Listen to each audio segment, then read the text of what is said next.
going? Thanks for joining me today, whether that's on Twitch or on YouTube. Trying out some new stuff today, and first let me pull focus on this camera. Actually, there's a Bluetooth app that lets me do that, but yeah, it's been a good week so far. Got my first vaccination shot today, so if I seem a little loopy, we can blame it on that. Went well though, so far feeling fine, but that is not what we are here to do today. Today we are going to build the Switch Couture Alice, which I have with me here. Let me pull that bad boy out. No sense in wasting time. Let's just dive right into this. So this is a stacked acrylic case, like last build actually. Not gasket mount, it's just a sandwich mount style, but very excited about it. It's now the second Alice style build that I've done, but it's not a 40%, it's actually a more akin to a 60%. It doesn't have a nav cluster or arrow keys, but yeah, it should be a fun build. So let's start by taking a peek at the PCB for this guy. It's a really pretty looking PCB. Yeah, it's good. I like the matte black. It kind of the PCB and case are both matte black, so I think this will be a nice looking build. No risk of fingerprints when it's all matte, which is nice. So and then along with this Switch Couture Alice, we are installing 67 gram kiwis. Excuse me, I think that's actually the only size weight that you can buy kiwis in, but I did not spring swap these. These are stock. Well, springs are stock. I looped and filmed them last week, so we'll be using that today. And finally, we'll be installing GMK Kaiju on this guy, which I'm very excited about as well. So, having said that, let us start with testing out the PCB, because I do want to make sure that everything is in order before we actually build this bad boy. So, let us pull up this is my programming. Nope. There we go.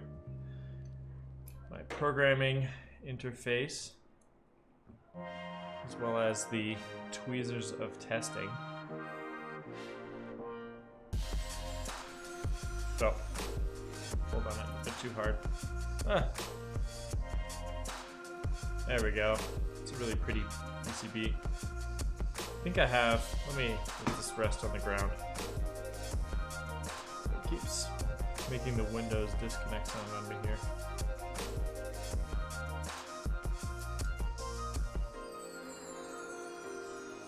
There we go. Alright, so let's head over to the key tester and let's go through these bad boys.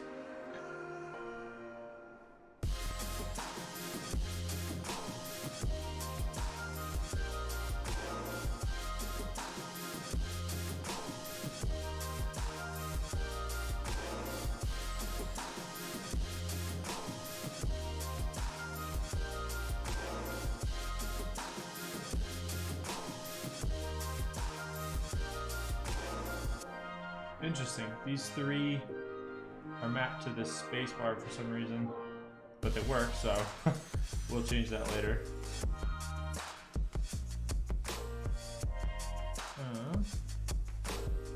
Good so far.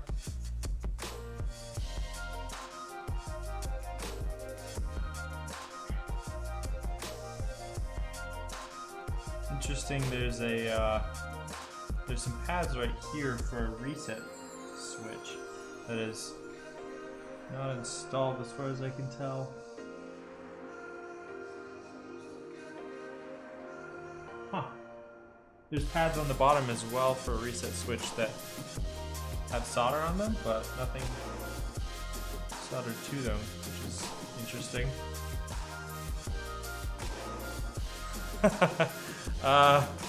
Because I spend more money than I should.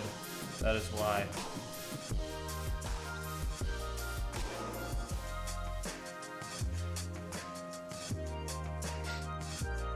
Yeah, me too, Ducktective. I am.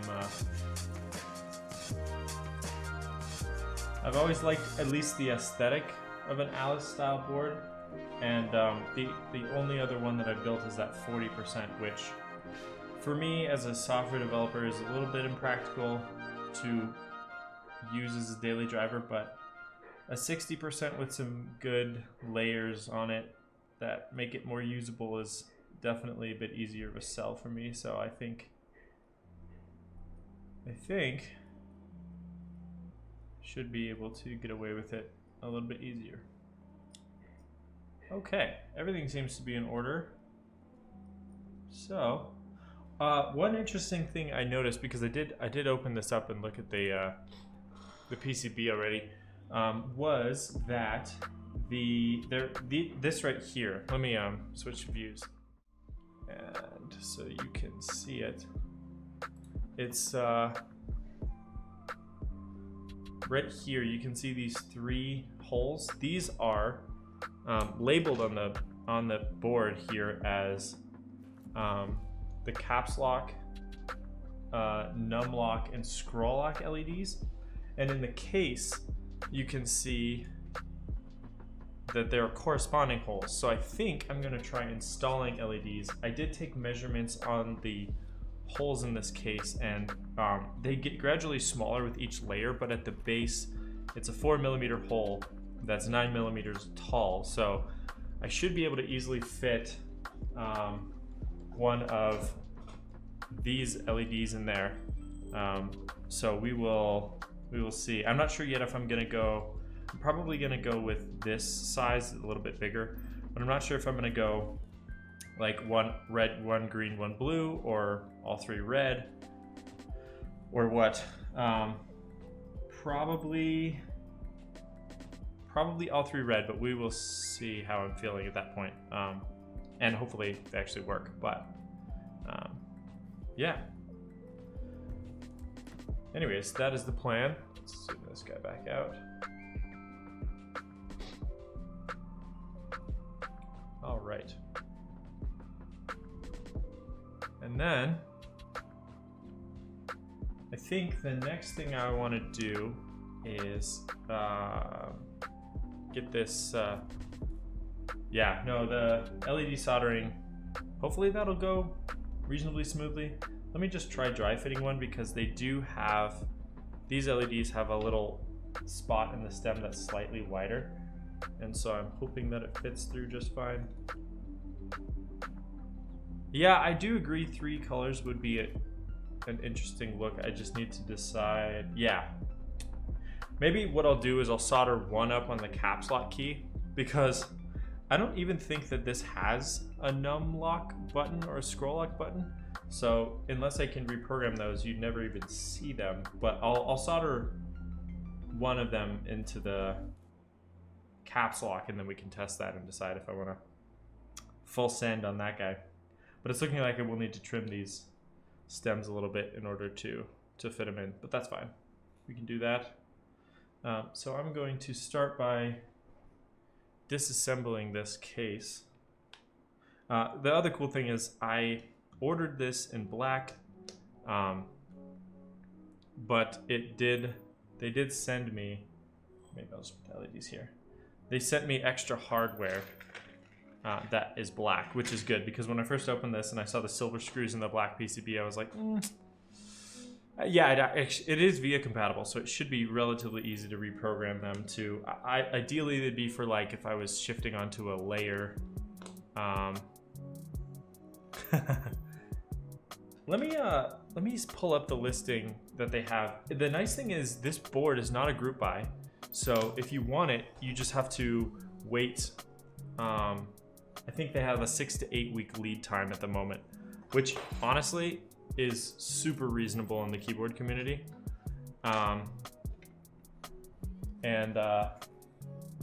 it was not relative to other boards.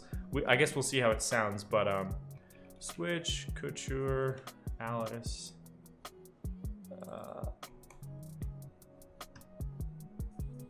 Here we go. Oh yeah. Is this my web browsing? Yes, it is. Okay. So yeah, if you get matte black and you throw in case feet, it's $160. Now I can't remember. Oh yeah, and here's the PCB.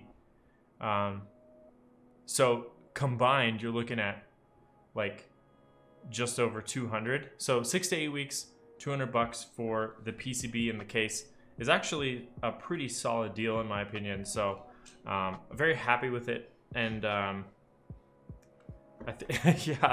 yeah, Duck Detective. I think especially because I saw Maxif, who's another keyboard content creator, and Teja actually built one of these as well.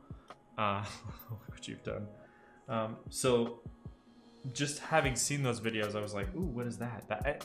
The other cool thing is they have a wrist rest. You can see on the bottom here that's, you know, perfectly, this is the worst resolution photo I've ever seen. But it fits perfectly against the side of the PCB, so, or the case. So it's I don't know, pretty compelling package. So I should take commission on this. I've already sold one unit. I should talk to Switch Couture and see if they'll let me work on commission here. I also thought that this mechanism you're about to see here, because I took this apart earlier, was pretty clever. Where they have these standoffs that are hexagonal that screw into the bottom, as you can see with these screws, and then everything stacks on the standoffs and then just screws in on top. I thought that was really slick. Big fan of that mechanism. So you have a wood wrist rest for an Alice board for some reason. Well, if it fits, then it's perfect. Then you will have an actual reason to own it. But this here's the business end here. We're gonna take this. Also, let me just point out how thick this switch plate is. Let's get a caliper on here and see.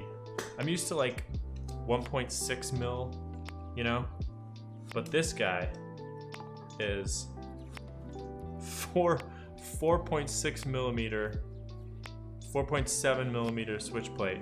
So this is a big boy. The switches don't like clip, like I guess the clips don't come back out and sort of lock into it, but I think it's so thick that even this PCB might actually be flush once the switches are soldered. We'll see. I don't actually know what the height is from the base of the switch to the clips. So anyways, let me just check my Discord real quick. So I'll set this part aside real quick, and we'll do a little layer peel. Be convenient not to. Yeah, I don't know. Let's check right now, actually. Let us take a peek. Grab a kiwi. Stuff her in there. Maybe let's do this corner one. I mean, that's pretty tight, but I think it will work. Yeah, I think it definitely will be flush. So I wonder what that'll do to the sound as well, because, you know, it'll absorb quite a lot of the impact. So if it will make a deeper sound, or, oh yeah. No, I think this PCB, in a sense, that's actually convenient, because if every switch is fully seated in the plate and the plate is flush with the PCB, that means everything's correct. So it's almost like a self-registering system. But yeah, this is kind of bananas. I've never seen something like this before. So, yep. Anyways, let's give this guy a peel real quick. It does Thank goodness, otherwise this would be a real short stream. This one might actually be glossy. Yes, it is. But I don't super care about fingerprints on a plate. I can always wipe it down. And I guess the other thing I want to check is if the LEDs fit.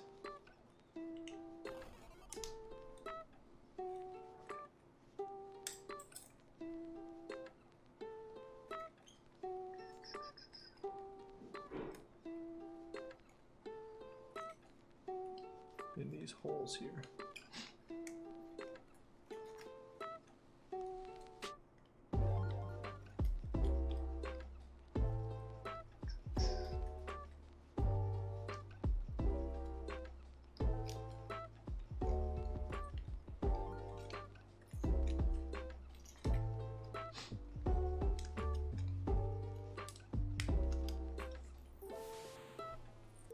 What? Dude, TKC. That's awesome. That is really cool. Did they say? Yeah, that's... So they have extra stock on hand, presumably, for like promotional purposes? That's awesome. What weight tangerines?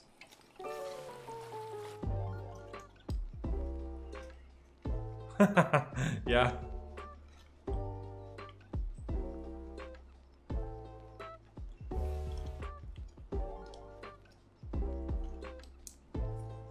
$62 gram, nice. I have both, but I actually haven't installed either. And I just got the 67s in today, and it was funny because I bought Switch. Like, this is the package that I ordered the Kiwis, and it came in this. It's funny, I actually use these same containers for Switches anyways, so they just stack. I just buy these in like these little deli containers on Amazon. But the kiwis that I got today, I got 100 kiwis tangerines, and they were in 2 containers that are about half the height, which I'd never seen before. I thought that was really weird that they normally were using these, and then they used little short containers. But 65 gram creamsicles. I'm assuming that's a cream housing with a tangerine stem.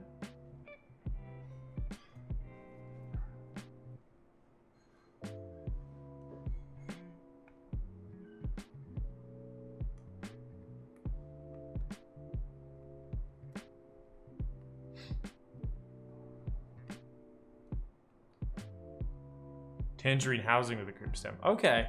What do you do with your leftovers when you build Franken switches? Because I built a lot of Holy Pandas, and the resulting switch, like that you make with the leftover parts, is usually terrible, and I don't know what to do. I don't know what to do with them. So right now I just have like bins of parts of switches, but trash, obviously. Yeah, I mean, I've seen people on Mech Market trying to sell off the Unholy Panda, but it's like, I don't know, man. Like, it seems like almost more effort than it's worth for what those are. I don't know. Maybe it's just me, but I wouldn't buy Unholy Pandas, even if they are cheap. But having said that, it's like, lost my bottom housing for my Telios, so just put them in a cream housing. For all your Telios? Dude. Okay. Oh, okay, so you're still using the cream housings when you swap them. I get you, I get you. Yeah, I guess if you can figure out something like that. But like the Halo Switch housings are just bad. Like, I don't like them. So I've never found a stem that makes them feel good. I don't know, maybe it's just me. And I also have never tried filming them, but again, it's a lot of work. Trash, yes, I tell you. Yep. That's where they'll probably end up eventually. But also, I have this problem where I keep buying, like whenever yeah, that's for now what I'm doing, but if I run out of space, that's gonna be the first thing that hits the cutting room floor. I have this problem where whenever I buy switches, I never really have like a build in mind. So I'll just buy for the worst case scenario, which is 110, because if I want to build a full board, drawers and drawers, keep them just in case. Yeah, fair enough. When I never have a build in mind, so I'll buy 110 switches just in case I want to build like a full 1800 keyboard and use 100 plus switches. And then when I go to lube them, like for this build, I didn't really want to like partially lube all the kiwis, so I just looped them all. But then you're sitting there like a chump lubing, in this case, 125 kiwis, because they only sell them in units of 25. It took so long, so I need to either figure out maybe purchase switches with a build in mind, or like, I don't know, just deal with the fact that I'm lubing tons of them at once. Well, it should, but I'm very slow. I'm very slow. Okay, also, question for you. It seems like you have a lot of experience. I've watched a lot of videos on switch lubing. My approach is typically I'll bag lube the springs with 105 and a little bit of 205 G0. And then I'll use a paintbrush to lube the bottom housing and the stem, and then reassemble. It works okay, but I don't know if I'm like doing too much. I've also heard that on like JWKs you can get away with just doing the stem. I'm not really sure like what exactly I should be doing for that. So if you have any advice, I would love to hear it.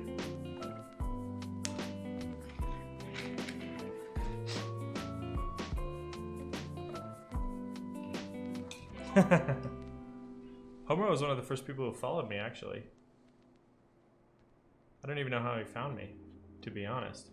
I'm impressed.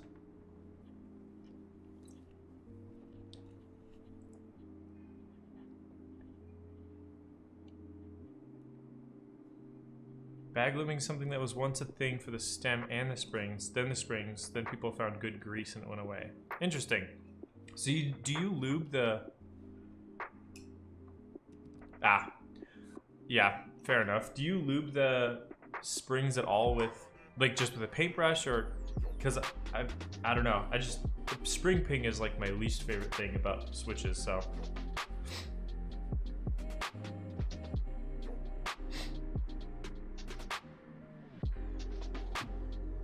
Okay, I'm gonna grab some stabilizers as well.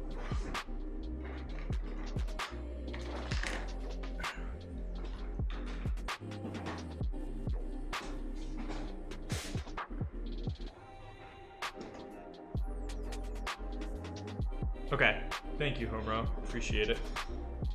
Also, hey, unrelated. Y'all ever seen these? Box creams? I picked these up from Novelkeys. Never tried them. Didn't even know what they were. I mean, I can assume, right? It's the cream style, which is like a palm housing. But the box style bottom that has the little box here that pushes out. Yeah, I did. I don't know. So I've heard that box switches will like eject lube if you lube them, but I've also heard that they don't, from differing sources. So I don't know what the play is, but they're significantly less scratchy than like traditional box or traditional creams are. So I'm not sure.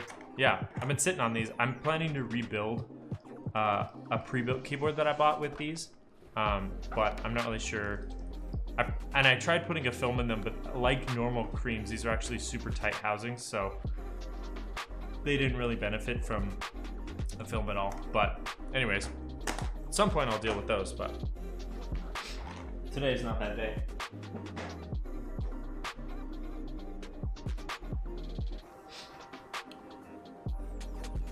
Okay, take a flat surface like your soldering silicone mat or a teacup and brush some grease onto it flat. Take the spring sideways with tweezers and dip each spring coil into the film of grease, and it will crawl into the spring coil. Oh, interesting.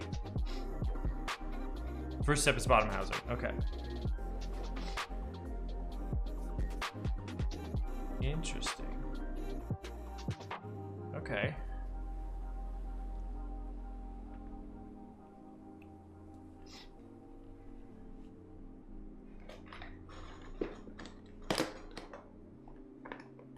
let me get my grubby mat out here so we don't ruin this. Switch bottom housing, put grease on the rails, left, right. Good amount, not too much. Don't brush it around like Star Class, just cover it. Fair enough. Insert springs into your bottom housing.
Take the top housings, brush some grease on the top housing back plate.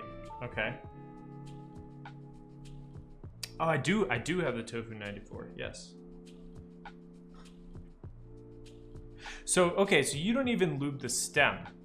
That's what I was wondering, because I feel like if you lube the housing and the stem, it seems kind of counterproductive almost, because you're already putting lube on one of the two surfaces rubbing together. I don't know why you would need to do both. So, especially because if you're lubing like a tactile switch, like a Kiwi, and you're trying to avoid the little leg, it's a lot of work. So, what grease would you recommend for your springs? Because I have the 105, the 205, I have Tribosis, and a bunch of other stuff, but yeah. Tofu 84. 105 is oil.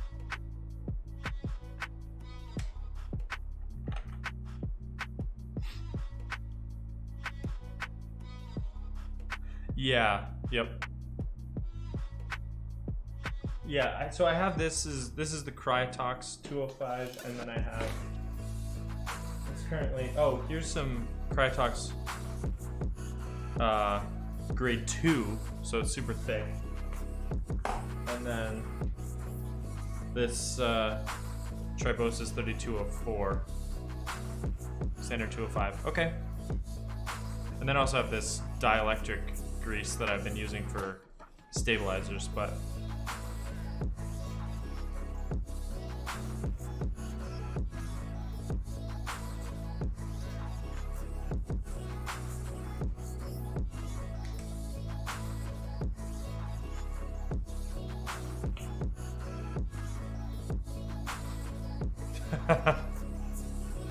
oh, really? Okay.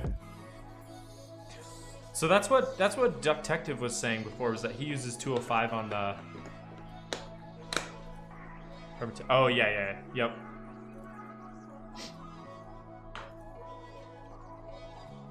Okay.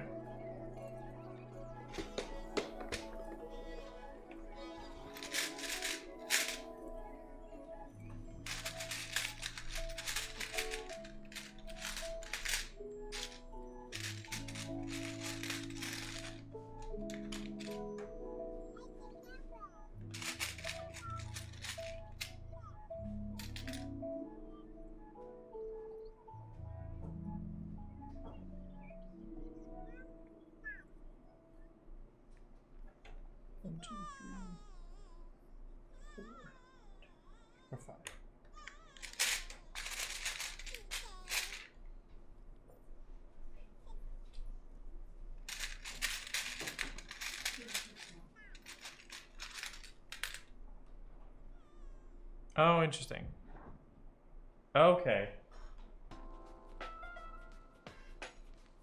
That's fascinating. Okay, so that may be that's good to know. I had seen other people using, like, I think Wildcat uses that Permatex, and I had seen that before, so I thought I would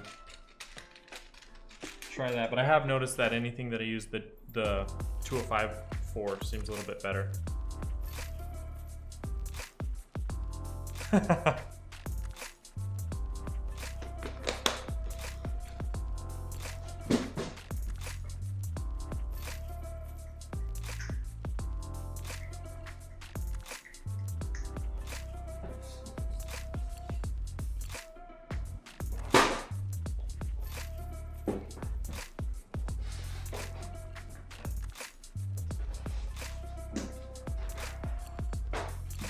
Okay.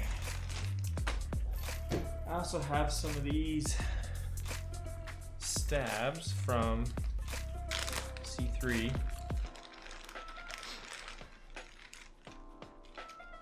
think we're going with the green today. I feel like you gotta if you're making a kiwi board. I will say this like nuclear green is a bit more intense than I thought it would be, but I'm not mad about it. Okay, home row.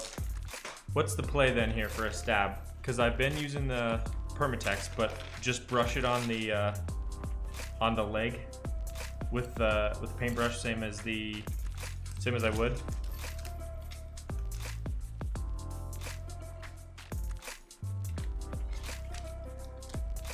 Okay. Don't lube the wire. Interesting. Okay. And just lube the housing and not the stem. So 1, 2, 3.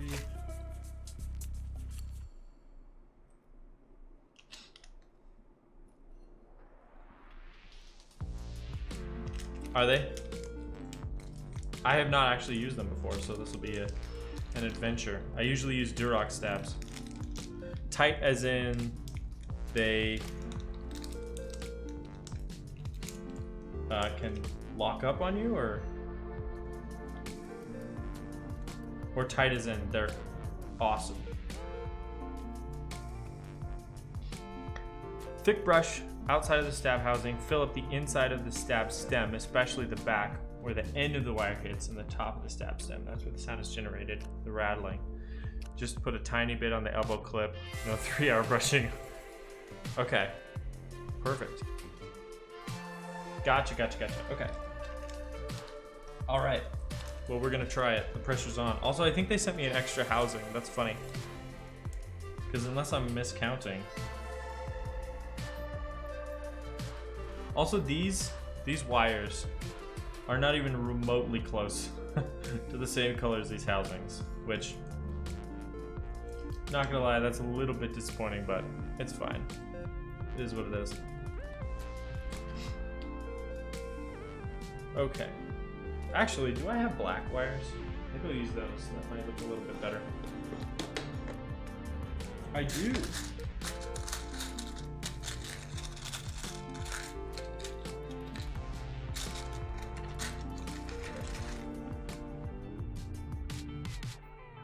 That stem can pop out.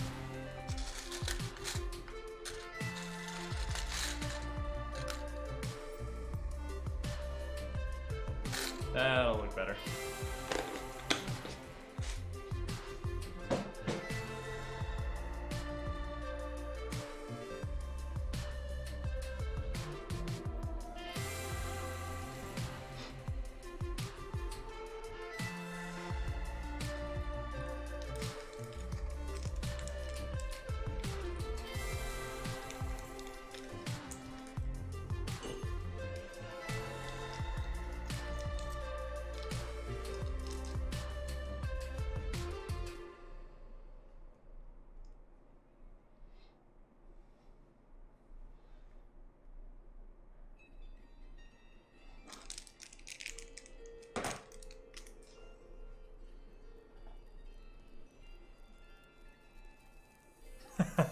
Oh no.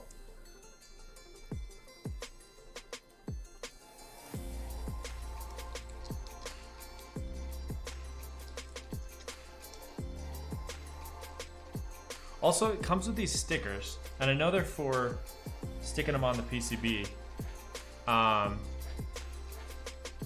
And I think that's for electrical connectivity, but they also have, or possibly sound, but I'm gonna be honest, I've tried with and without, and I don't know how much of a difference that they make. But yeah, I'm not sure. I've done Band-Aids, I've done those adhesive little foam things, which I really don't like because I found that these stems stick on them when they come down if the foam is even the least bit sticky, which it was on the ones that I had. So not sure about that, but at least these ones seem not sticky. I don't know, we'll see. May or may not put them on there.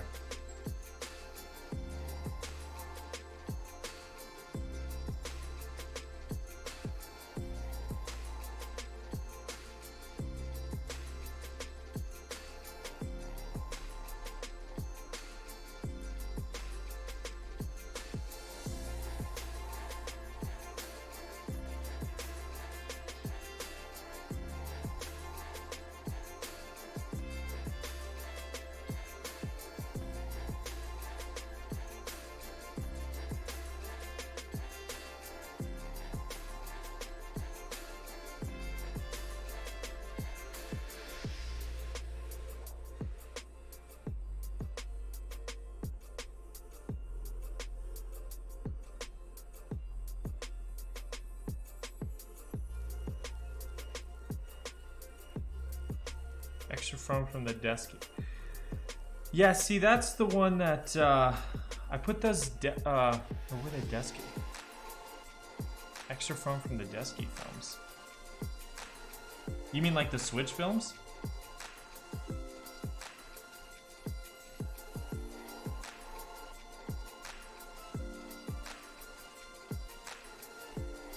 Interesting. I've been using TX films, which just come in a bag. So I don't have anything extra from those.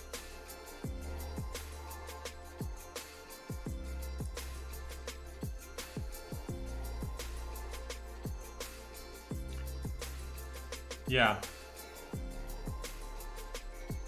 I mean, I've heard lots of things like that the Band-Aid mod, you know, it reduces the electrical contact or the potential for a short, but the wire is usually coated and it usually doesn't touch any traces, so it seems kind of irrelevant.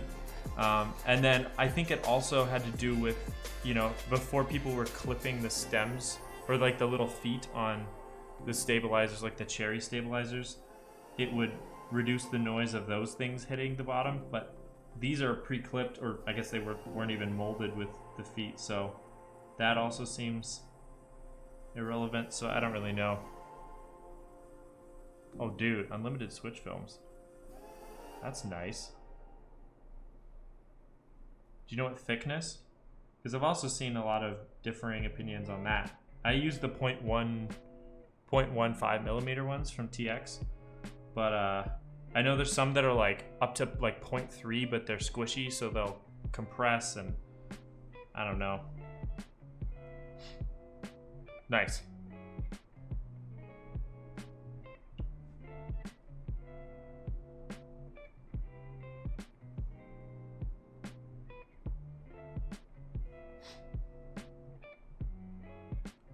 Desky is the 0.3 mil. Okay, so that's the foam you're talking about then. Okay.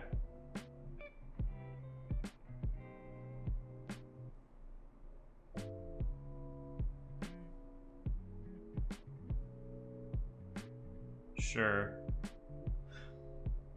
What do you think, Homura, what do you think about, because I watch a lot of Wildcats videos on YouTube, and he'll do a thing where he balances the wire.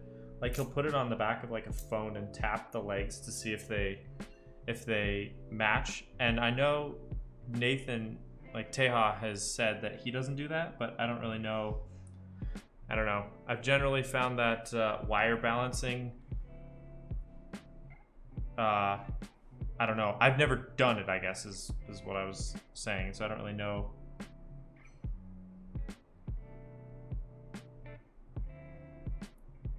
Okay. I just don't know how much of a difference that it makes. but I know Wildcat really seems like he's an absolute perfectionist, so it doesn't surprise me, but I don't know if it like.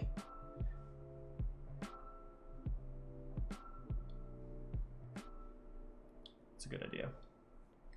Yeah, I'll do that once I'm done lubing all these things.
I like my stab wire 90 degrees on both ends. Yeah, exactly.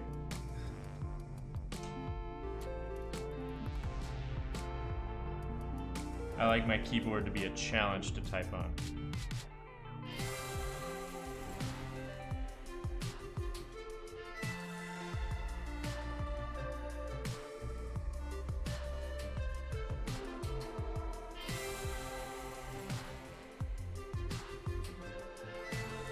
Okay.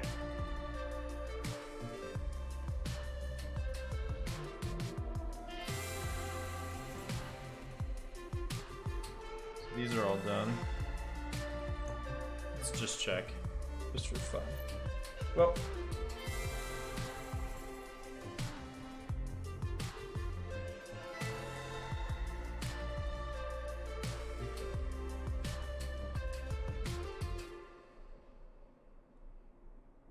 I mean, seems pretty flat to me.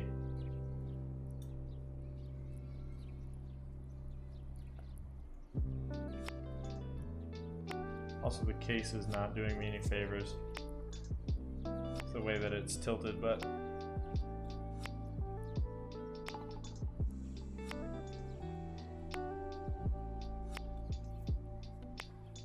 Tofu 84, is that what you said though?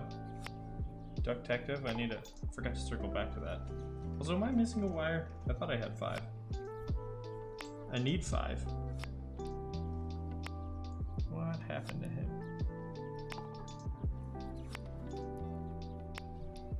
I'll grab another. Oh, there it is. How did it get all the way over there?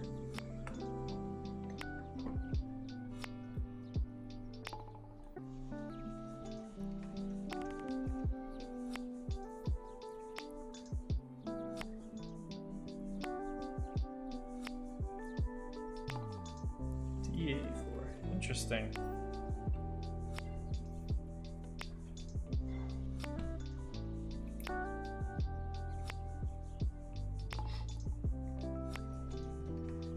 Let me Google that real quick.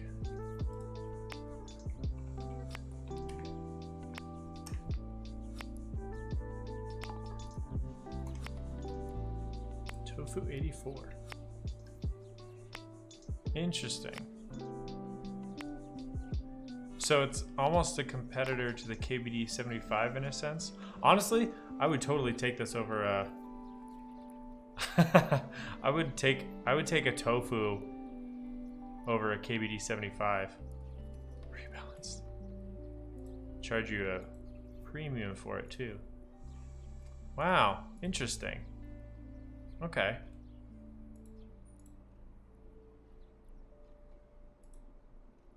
guess it's still tray mounted at the end of the day, but I mean, so is the Fagel, or however you pronounce that one. So, someone was selling broken in creams. Was that you, Duck Detective? I know you don't like them after they're broken in.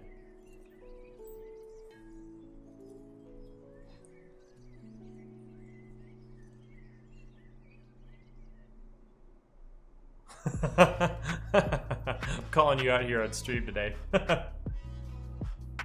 Fiel? Yeah, maybe, yeah.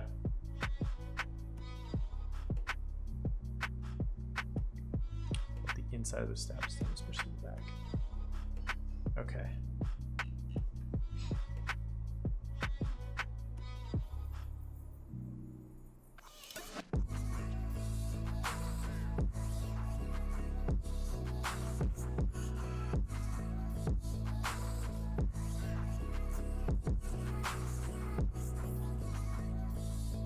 I got a stem holder.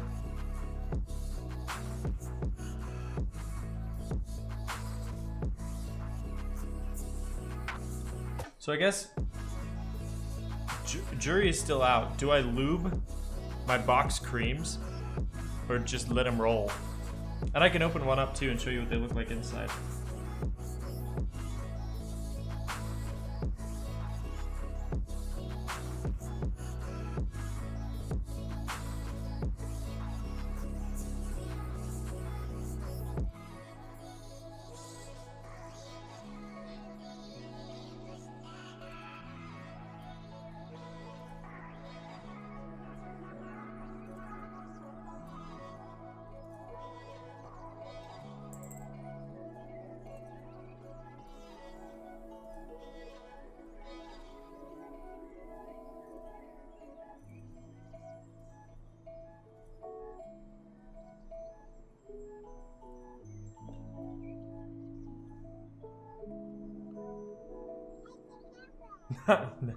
Lube them and not use them. So sell them.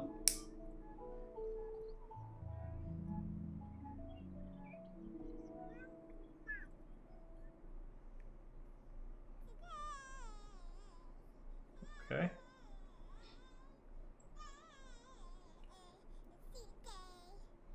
Interesting. Yeah, and these are, yeah, since these are the box style. Like, for instance, if you lube like a box white, well, obviously you wouldn't lube a box white, but like a box red, for instance, right?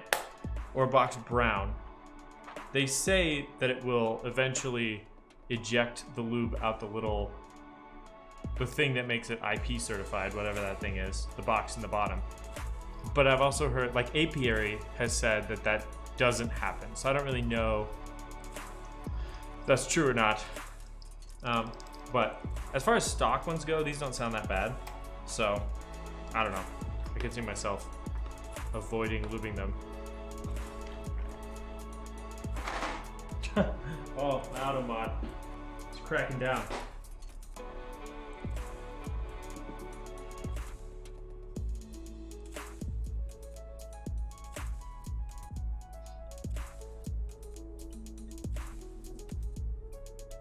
Oops, I already lubed this. Just need to do this guy.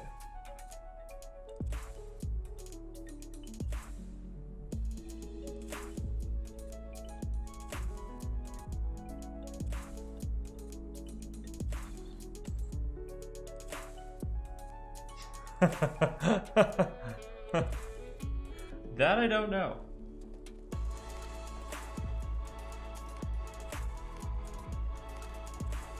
I don't know what the filters even have. I just have the whatever Streamlabs uses.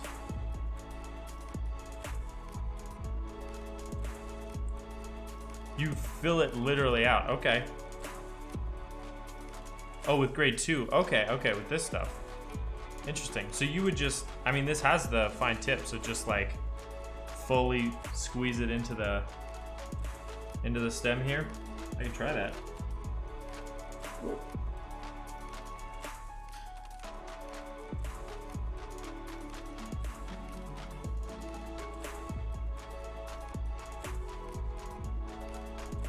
Okay, you want to cushion it. I get you. All right. I think this needs to be mixed a little bit.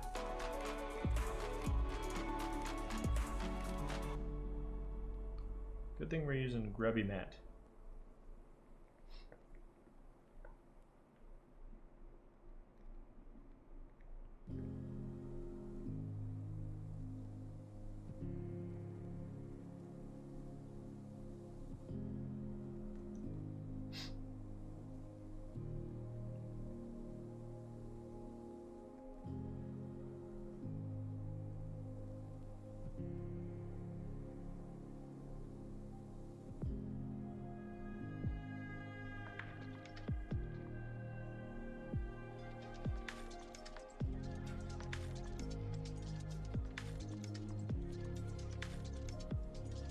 There we go. 32 pounds. 205 G0. I feel like I'd have to take it all alone for that.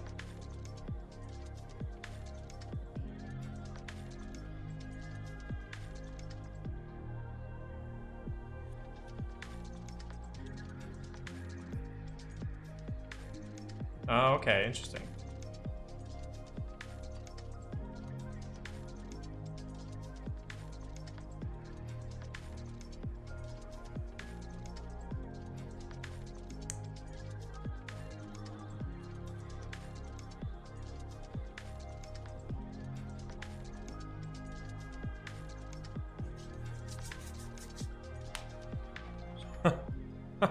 Dude, I'm guessing you're doing this professionally then if you're working with that kind of volume.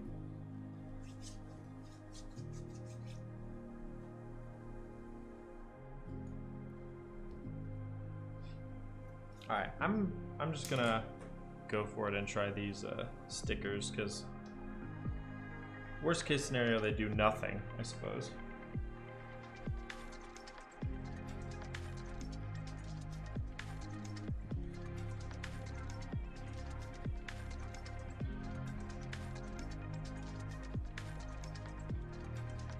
Nice. That's cool. I like that.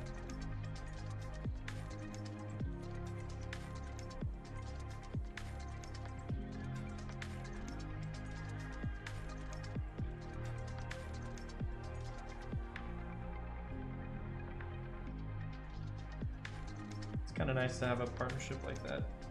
My wife is a painter. Well, no. She paints a lot. I guess she doesn't do that professionally. She's a medical professional, but it's really cool to have her do like graphic design type stuff, and I do more of like the technical side of things.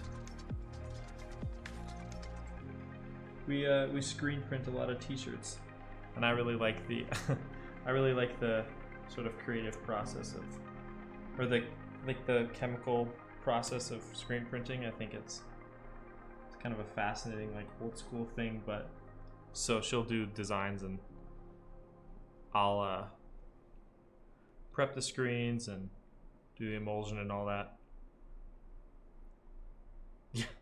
Yeah, fair enough.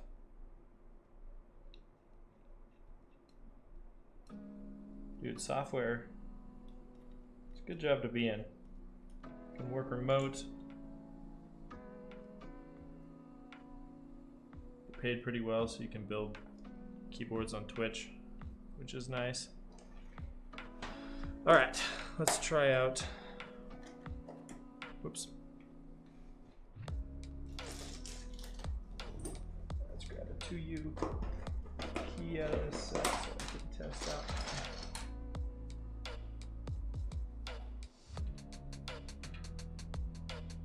In fact, I might even try it with the plate.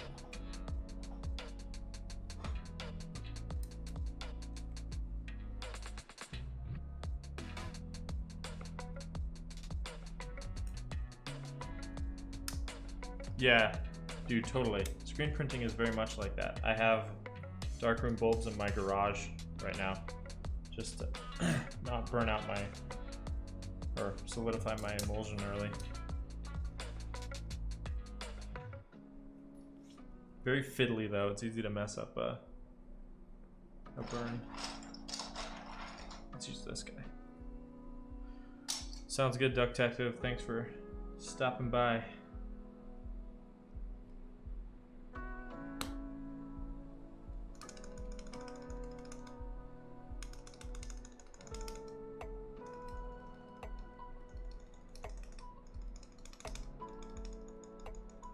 Not bad.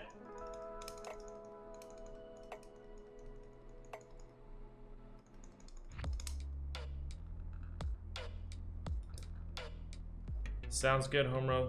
Thanks for stopping by. I appreciate the advice. Word. Yeah, I'm in Montana, so not too late.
Oh, ha!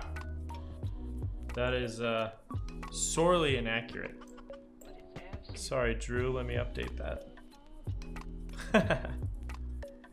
Cloudbot.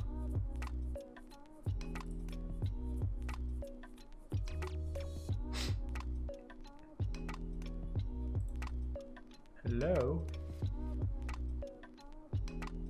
Commands, there we go. Build, edit. This is a Switch Couture Alice with Kiwis and GMK Kaiju.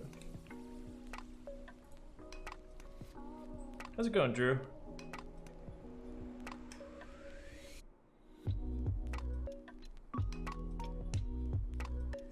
It may be mad at me. There we go. How you feeling, Drew?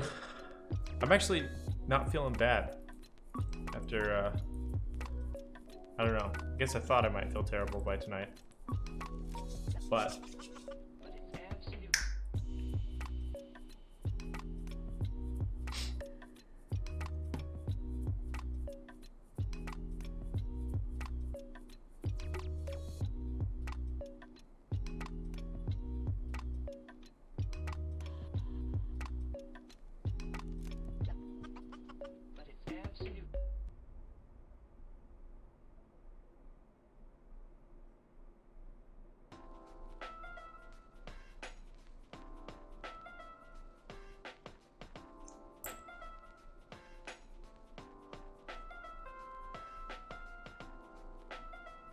yeah, same. My shoulder felt like maybe a little sore,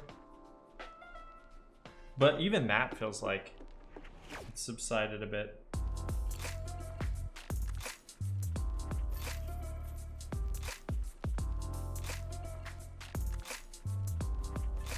Dude,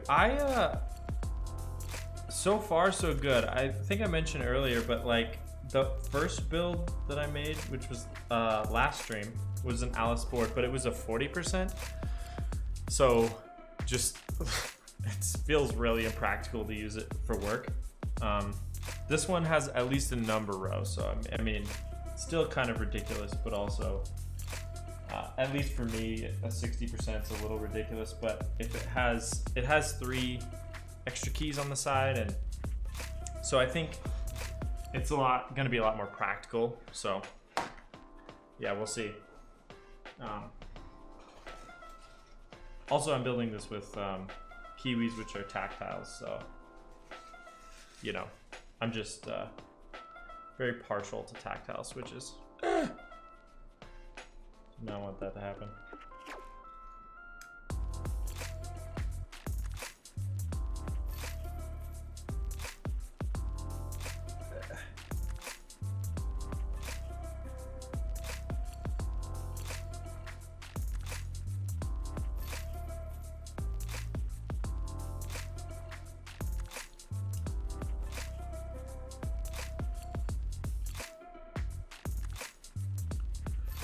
Probably, at least give it a go.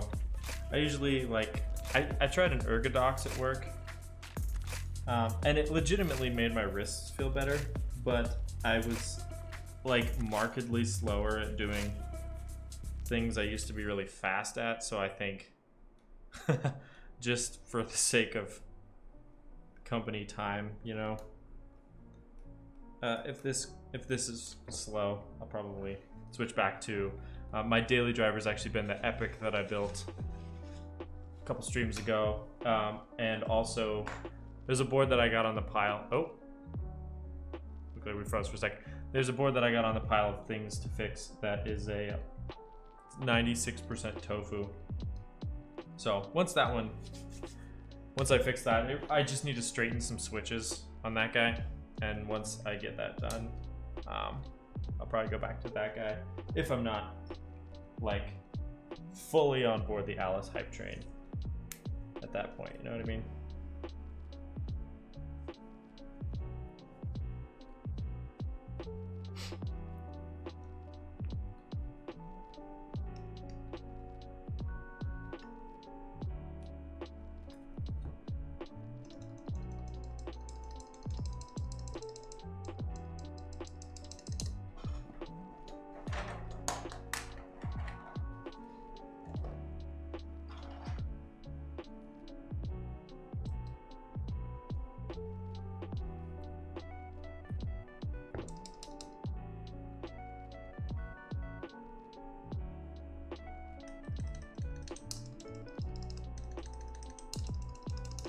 Oh, I forgot those little stickers.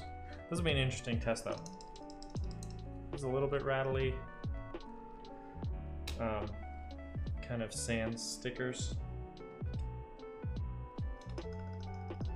Oh yeah, this one's way better. So I think those little stickers actually make more of a difference than I was assuming. Why is it? Oh, you know what? I am. I'm still Bitcoin mining. That's why it's warm and a tiny bit laggy in here.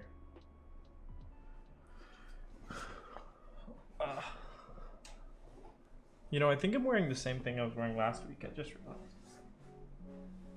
That's fine. I'm gonna open the windows real quick.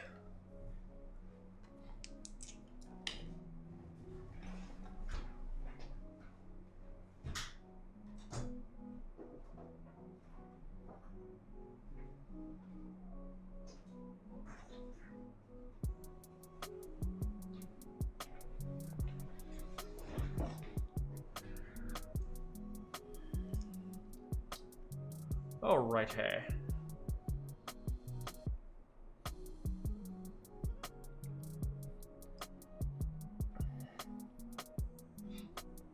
Also, something I did not anticipate having done by this stream, but I managed to due to not being able to sleep, was this little, I'm pointing to it here, this little graphic EQ / name of the current track. I had found a bunch of APIs that connected to Spotify, and they worked fine, but I don't use music from Spotify. I license it from MusicBed, and because of that, oh, it's a little greasy. because of that, I have all my files stored locally on my PC. And let me grab an alcohol wipe. So I needed a way to figure out what the current track was. Well, I didn't need to, but I wanted to, just to kind of show what my now playing is. And so I wrote a program in Electron, which is like a wrapper for JavaScript that lets you create desktop applications in JavaScript. So I wrote a little quick desktop application that grabs the song, plays it through a virtual audio output, so I can bind Streamlabs to just that one output, so it doesn't capture like all my desktop audio. So if I get like a Windows sound, it doesn't come through, and then generates this graphic EQ, and then I just chroma keyed out the white background on it and overlaid it. But the other cool thing was I was able to tie it to my macro pad and have it listen for these hotkeys, so it can change the volume automatically when I switch between scenes. So I can go to like the Be Right Back scene like this,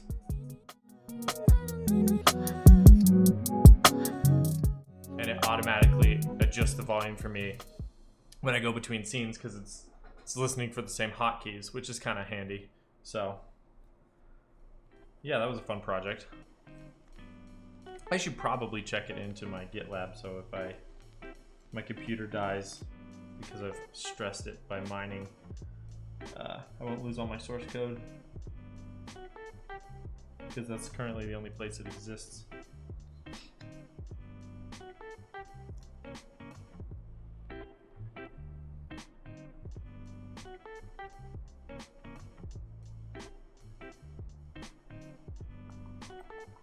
Okay, let's put that step back in.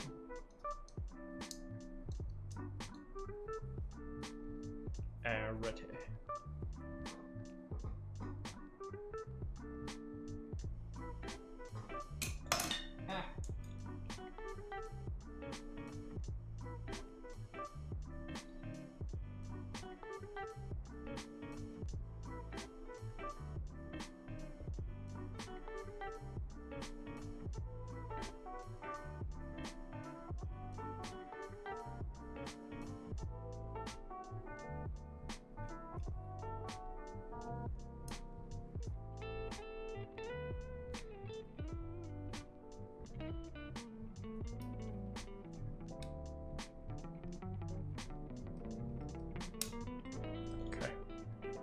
Let's try that out with the old tester.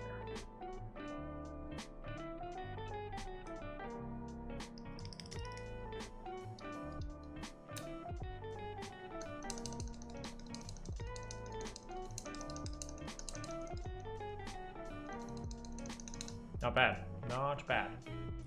Okay, I guess having said that, let me just put these stickers down before I forget on all the other spots.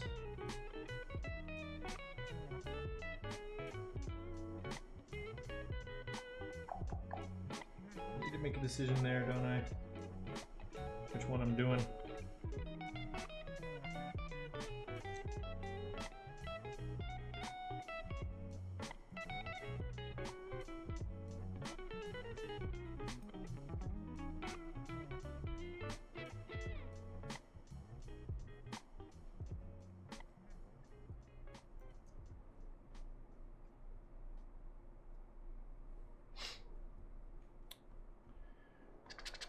I also need to pull up the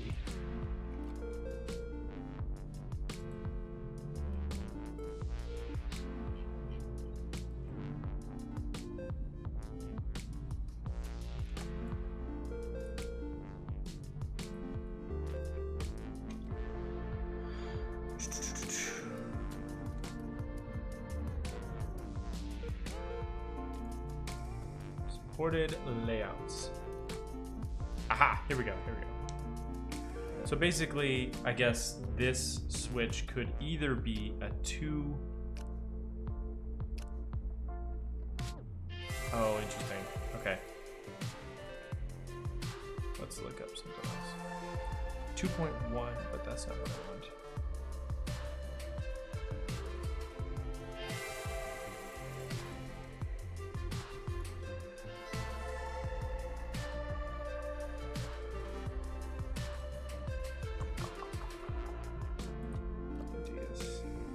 We have a step file.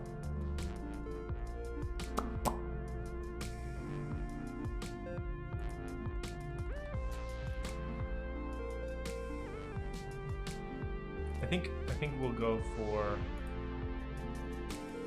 to show you, I guess, what I'm looking at right now. This is the supported layout for this board. So I think I'm gonna not do this far right as a 2U, and then I'm gonna do a shorter spacebar right here, which means I'd use the left, I believe, the left stab, which would shift everything slightly to the left, I believe. Yes. Okay, good. So I will put my stickers back over to the left side here, like such as. Great.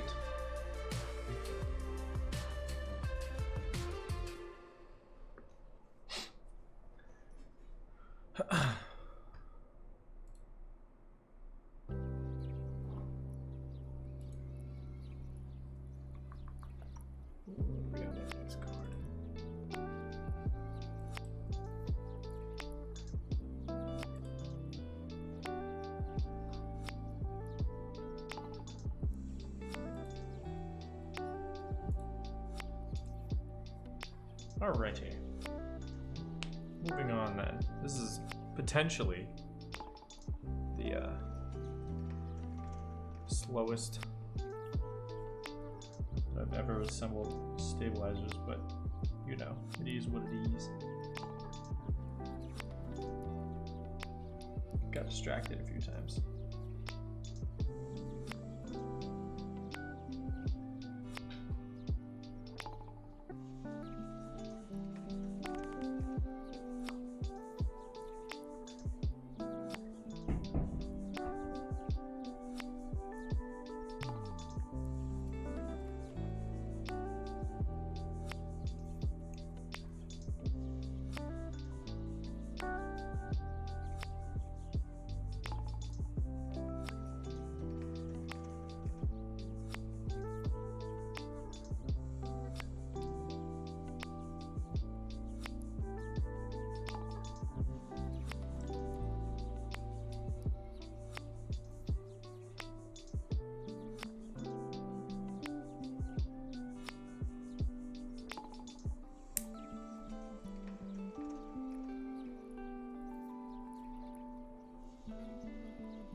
one of the 2 space bars installed.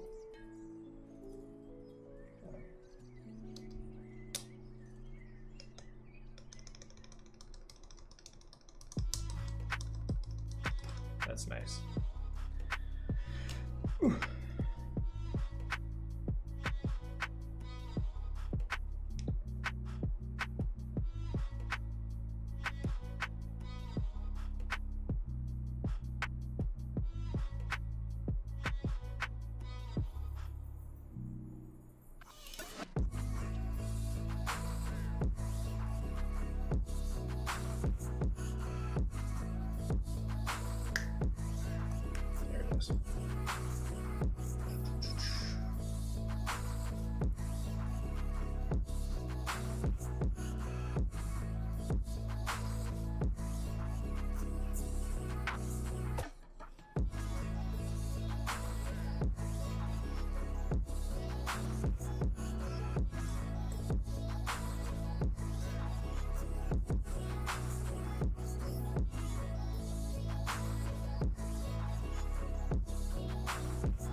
This guy out. That's good. It's good.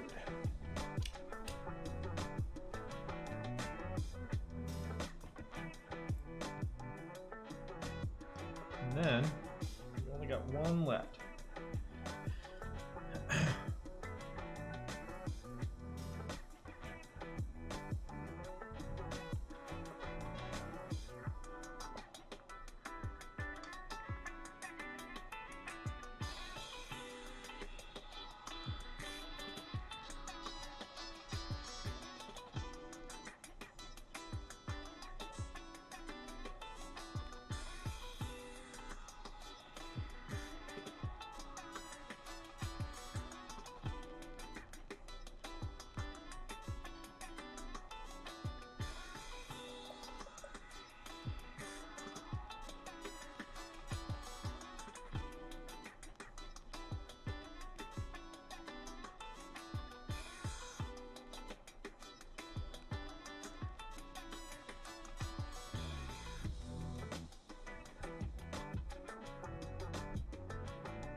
All right.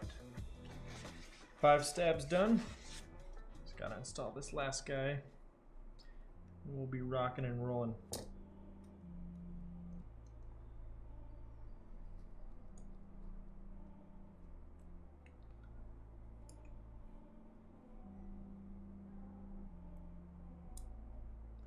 I might clean up a little bit of this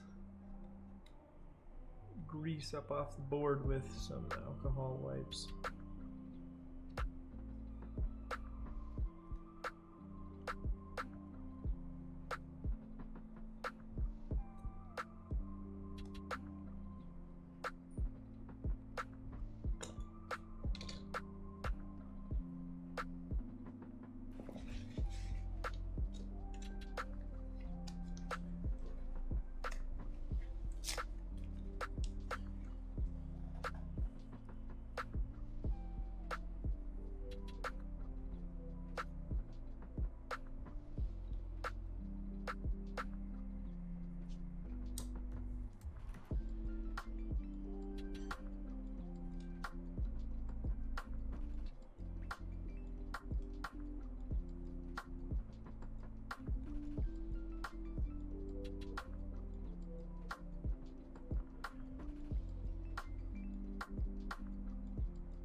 Alrighty. Let's give that last stab a test. I think it was this one I just installed. Very cool.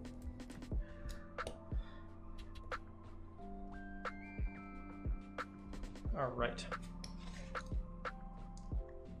Done with this. Done with this. Done with these guys.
Okay, so I might start with doing a test on an LED because I have a lot of these to spare and I can easily short out the caps lock key in order to figure out if this is going to work. So let me get my soldering iron going.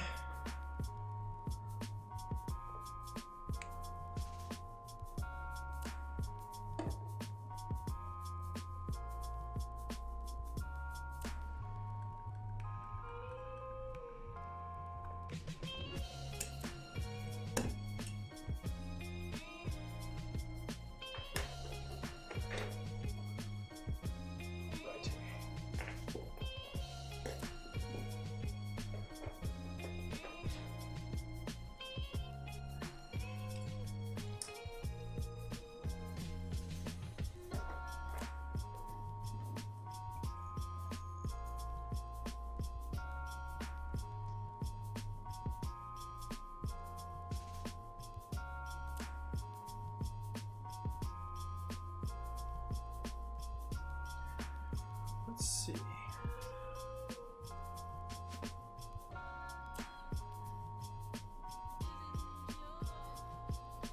I'm gonna take a quick photo of this.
Cool.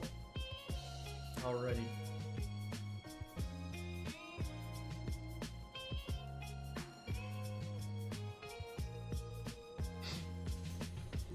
Let us proceed with adding these switches. So what I was going to do initially is let's take this flush cut trimmer and let's trim.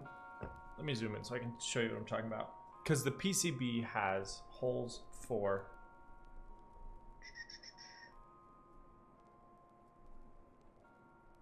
turn these lights up a little bit too so you can see a little bit better. It has holes for these leads. However, these leads have these little extra wide sections here. So I guess the one thing I could do is just cut them off, you know, right here before that, and try to remember which is positive and which is negative.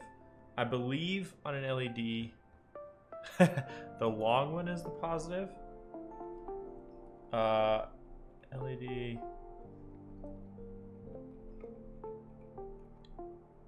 LED leg polarity. Yeah, the long leg is positive. The short leg is negative.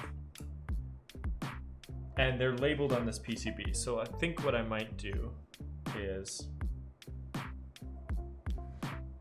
cut them off and try to remember for the like 20 seconds that it takes me to get this thing installed.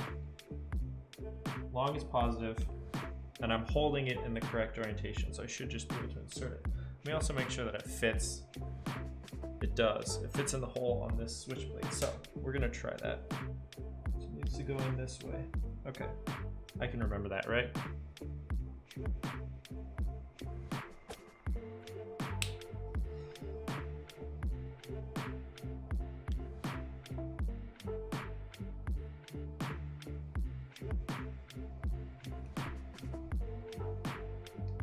Let's prop it up on maybe this lens cap so that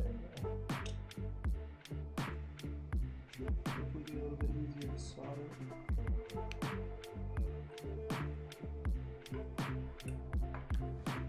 And then let us get our ventilation going. We're about to solder a little bit.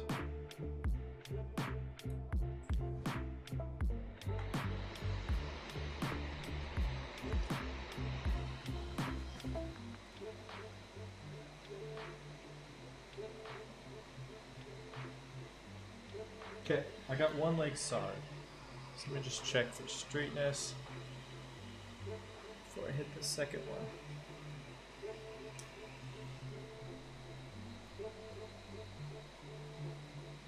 Okay.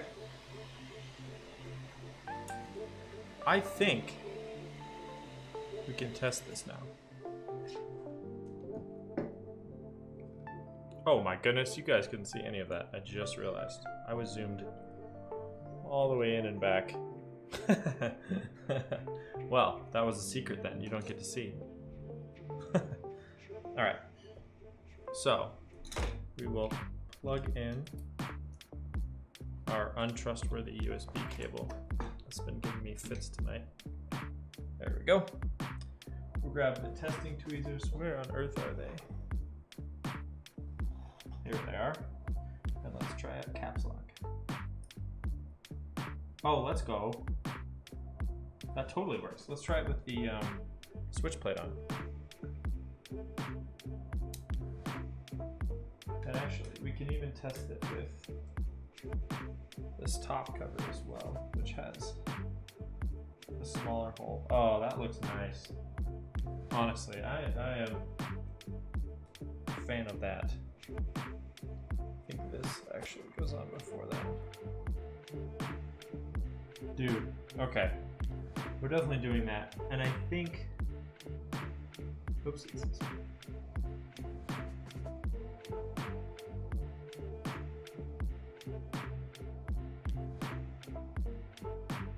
Yes. Okay. I think we'll do red, green, blue. In that order. Ah.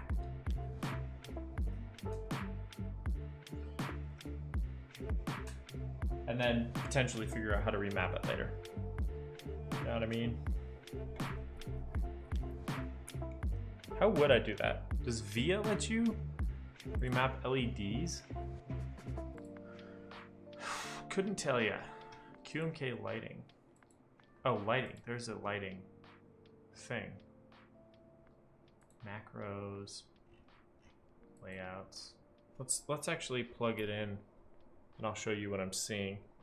So you can door the Explorer me and yell if you see something. Because I don't know what I'm doing. Okay. So if I switch to my programming scene, nope, that's this one. You can see this. We have split backspace. Interesting, it's inverted. Split right shift. I do have. And then spacebar, okay. Macros. Lighting. Oh, cool, okay, so I'm assuming this is for the top LEDs, which I'm not installing because I'm using GMK caps on this. But underglow, yeah, we can do like breathing. Now, again, this is not going to be visible because my bottom plate is matte black, so that doesn't really matter either. So I'll just leave that as solid color red, just so I know the board's working. But I'm actually not seeing a way to control these top LEDs unless I'm missing something, like the caps lock and such. I'm assuming in QMK you can do that, and I can design tab. Ah, I see. Okay. Well, we can circle back on that one, I guess. I mean, I guess the other thing I could do is have a macro where like switching layers turns on numlock and off numlock, because that's kind of irrelevant when you don't have a numpad, and scroll lock as well. What does scroll lock even do? I don't know, but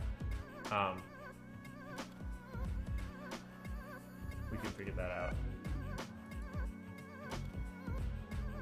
some other time. But either way, I'll solder in the red, green, and blue LEDs because I think that'll be cool.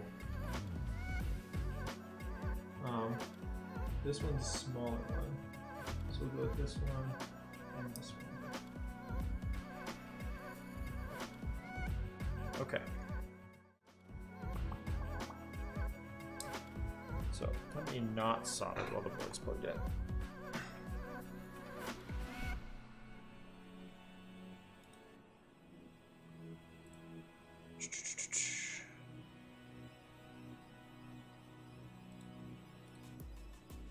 Alrighty.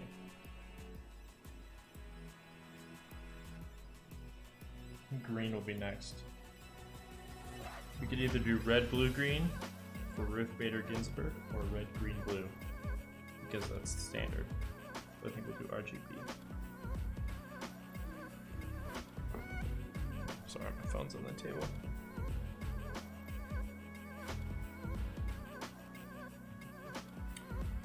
Okay. So again, my object permanence needs to not fail me here, and I need to remember not to move this thing and install it as is.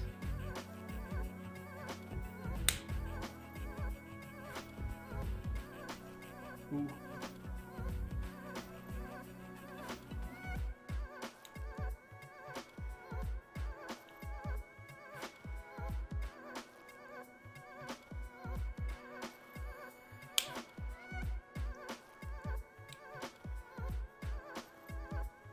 Okay.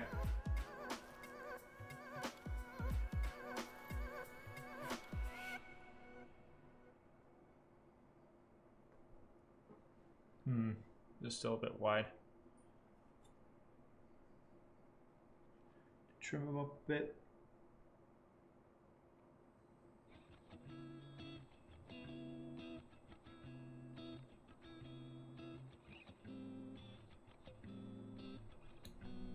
Oh no. Now I've done it. I dropped it So now we're gonna flip a coin on which is positive and which is negative.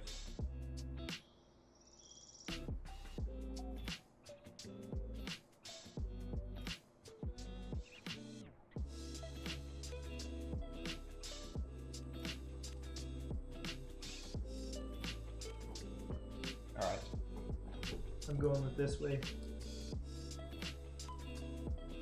Actually might, I'll do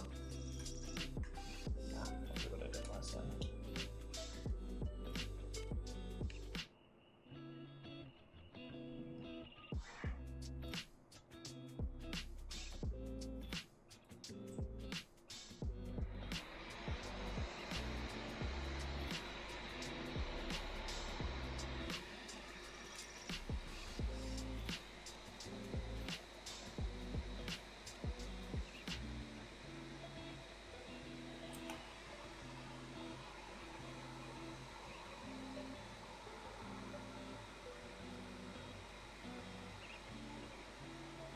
Oh, interesting. That's a good idea. Compare the size of the legs of the plastic to the blue LED. Well, have I done it?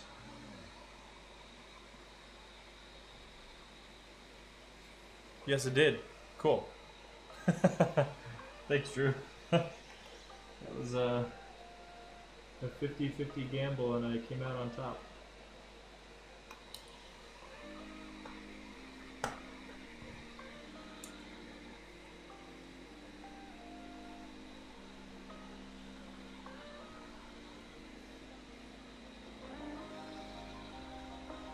That is interesting. I guess, yeah, they are inside the plastic, they look a little different.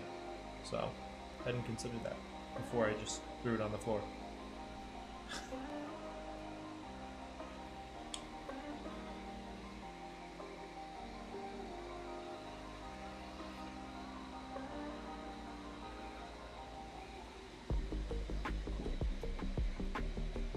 Also, okay, Drew, I don't know if this is standard practice, but have y'all ever seen a hole this close to the edge of a PCB? Like, I mean, I hope it works, but it's kind of giving me anxiety just with how tight that is.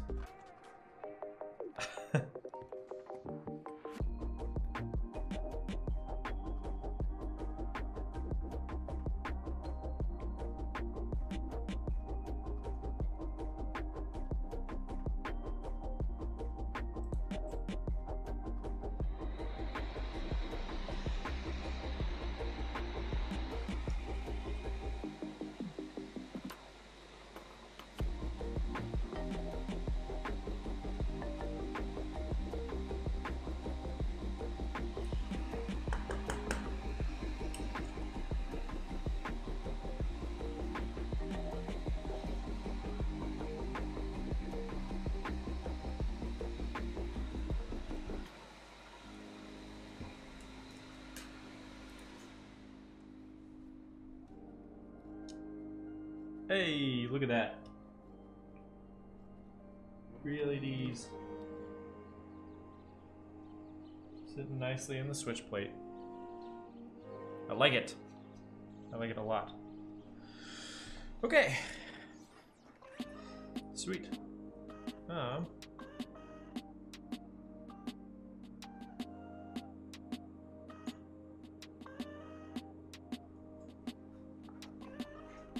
We are going to proceed with mounting switches, and then we're going to do a big solder up. So let me actually move this out of my way a little bit. Put this in the middle. Grab a handful of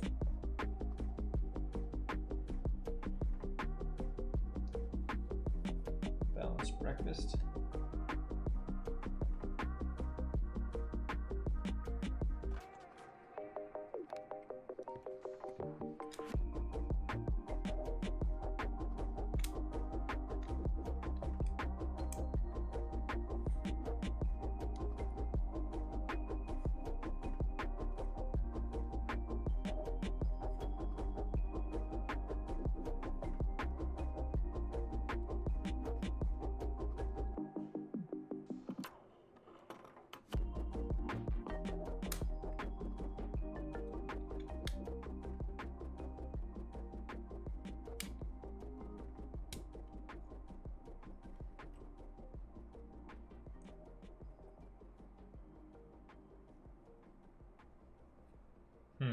Here's an interesting side effect.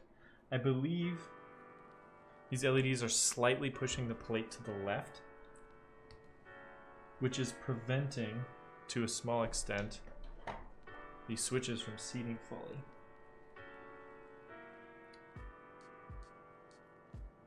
Let's see if I can bend them a little bit.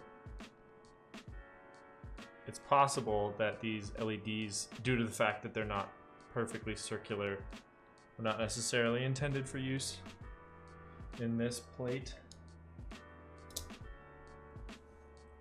So I may need to desolder one leg and sort of lift it a little bit. Might do that before I get too much further. Let me get some pliers here. Where'd my needle nose go? It's weird.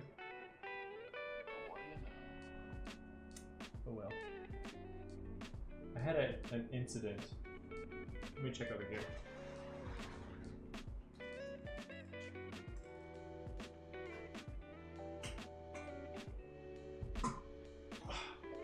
Huh. Not seeing them right now, but I had an incident where all my tools fell off the wall on a magnetic tool strip and scared me to death. But we'll just freehand this.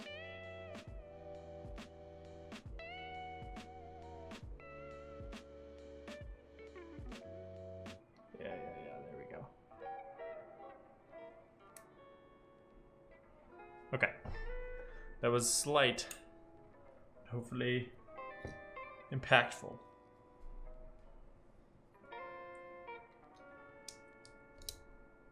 Already looking better.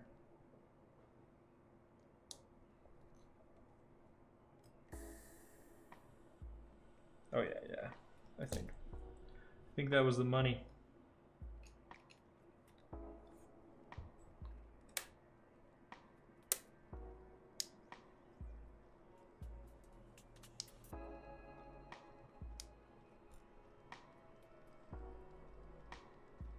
There is the tiniest of gaps between this PCB and these switches, isn't there?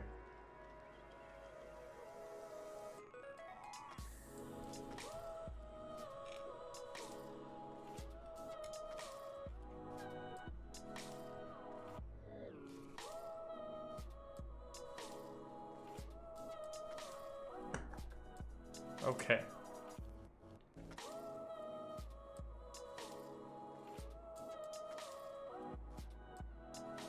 I might solder this switch in real quick just to get everything to lie a bit flatter.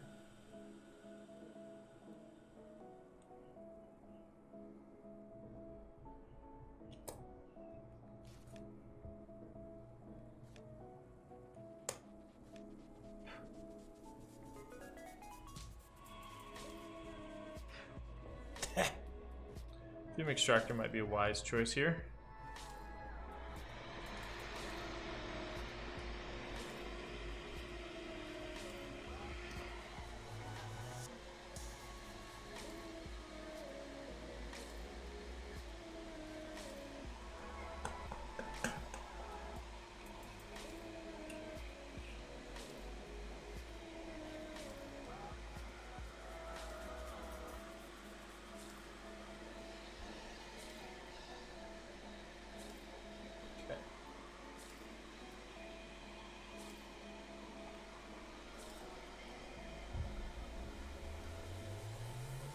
I'm gonna install maybe a few more of these switches. I might solder up this top one as well just to give it some rigidity.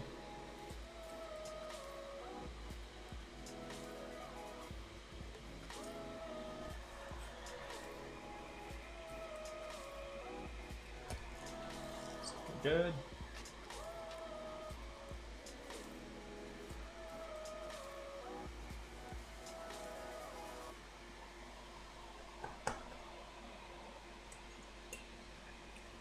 Okay, 2 switches actually soldered in. I I do like the bounciness that you get with acrylic. I think it's kind of a nice material for that reason.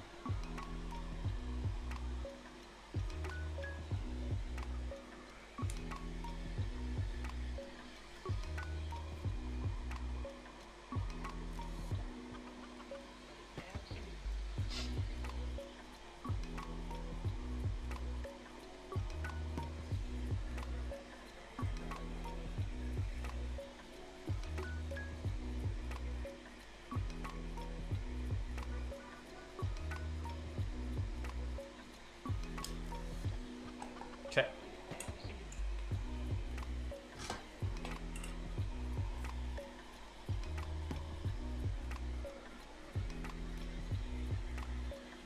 Cool.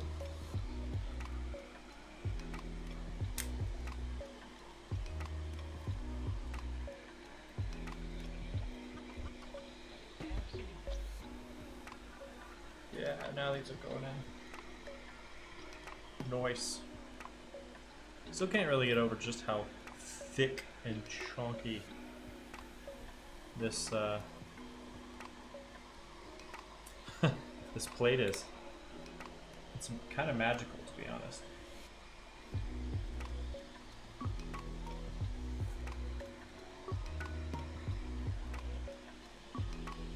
I'm getting so many fingerprints on this thing. Definitely gonna need to wipe it down, like a microfiber.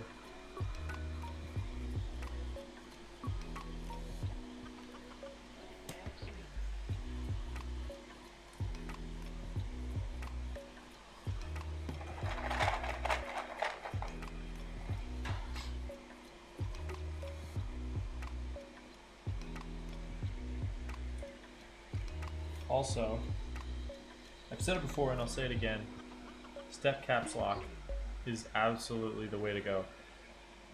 I hit caps lock far less often than I feel like I would. And I think aesthetically, I think it just looks better too.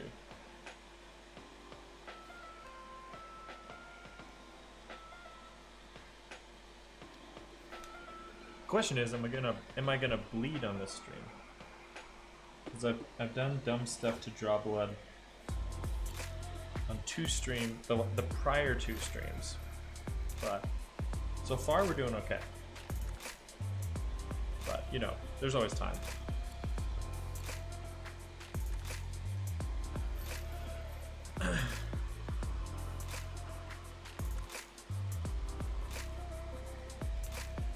These are feeling solid.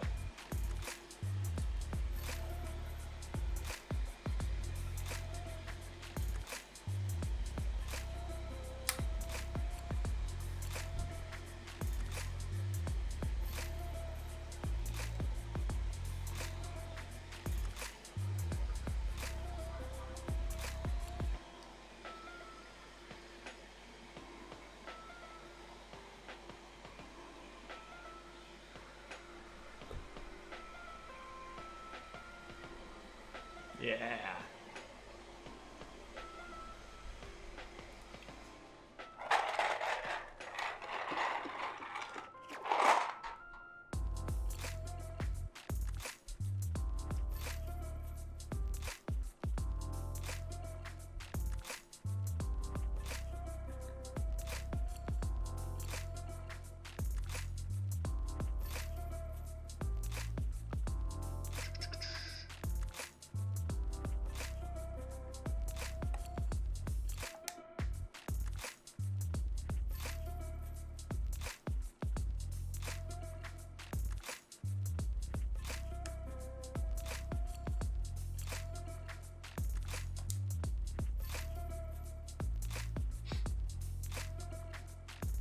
Ah!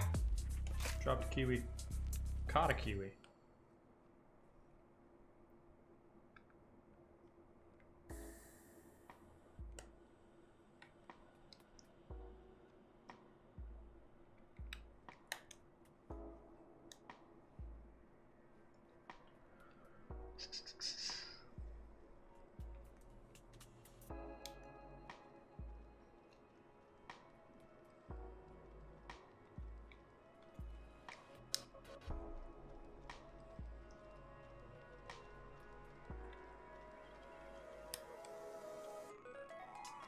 Oh, we got one.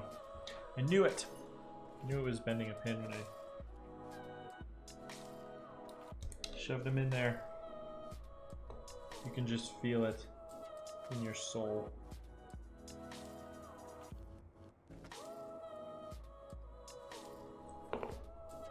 Okay, that's better.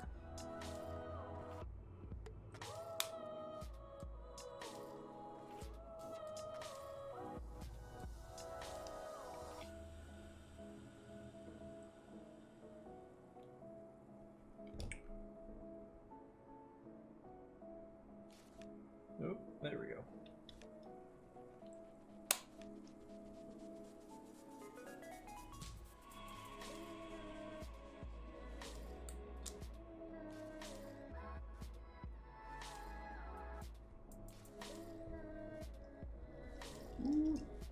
Feeling good?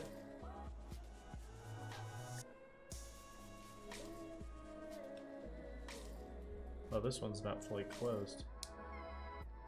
There we go. When you're filming a switch, it can be kind of hard to close sometimes. Oh! Oh! I just lost 3 kiwis. Ah.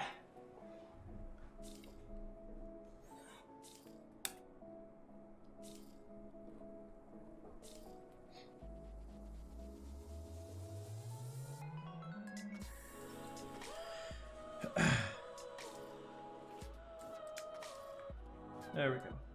Back to normal. There's a lot of space around the switches that have stabs. Like the plate doesn't really close in on them at all, so I'll definitely need to check for straightness when I'm doing my solder up here, because I think I could easily get a... Now, fortunately, it supports 5-pin, and these are 5-pin switches, so they do tend to be a little bit more lined up once they're installed. But, you know, just making sure that that truly is the case, because nothing really ruins the aesthetic of the board quite like a switch that's not quite aligned properly. It's something that I didn't even really think to check back in the day, and so I have a decent amount of builds that I built a long time ago that I had made that mistake, and now it really bothers me. So I have half my backlog of boards to build are just boards to rebuild, because I misaligned enough of the switches that it pains me to even look at them. But, you know, that's life. You live and you learn. Build keyboards, and yeah. What did Miss Frizzle always used to say? You make mistakes and you get messy, right? That's a reference. I'm assuming everybody knows what Magic School Bus is. It's a classic.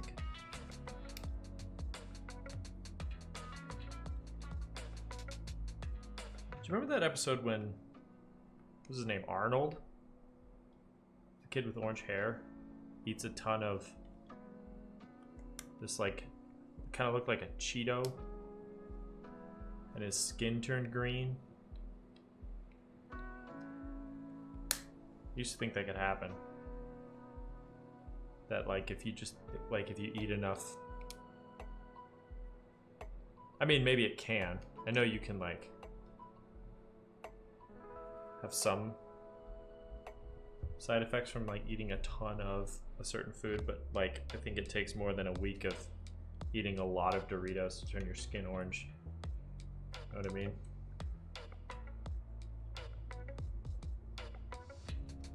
There's also an episode where, like, one of the kids takes his helmet off in space and his face turns blue, and that was traumatizing.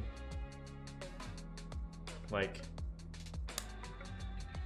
I think about that probably more than I should.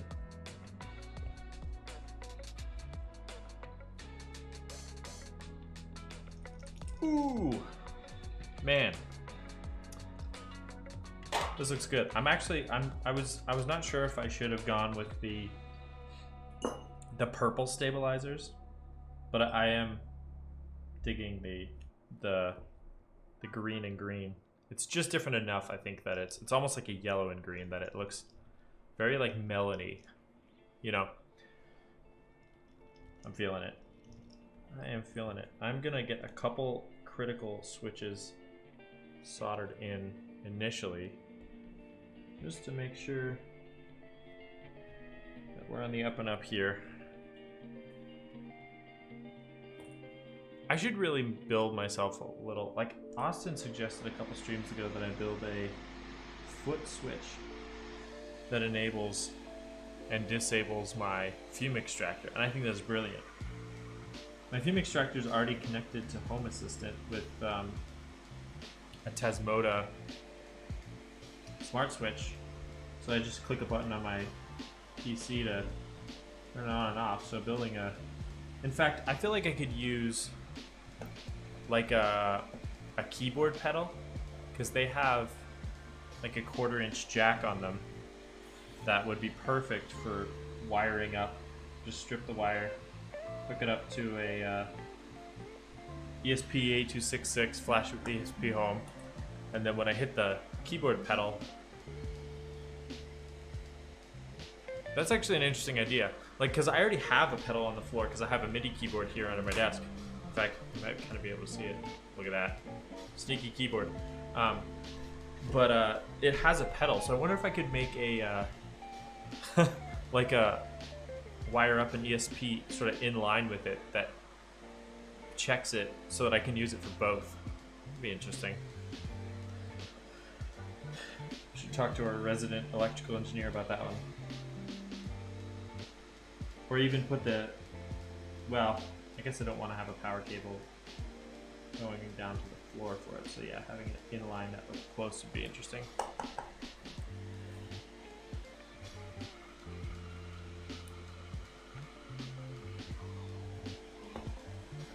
Okay.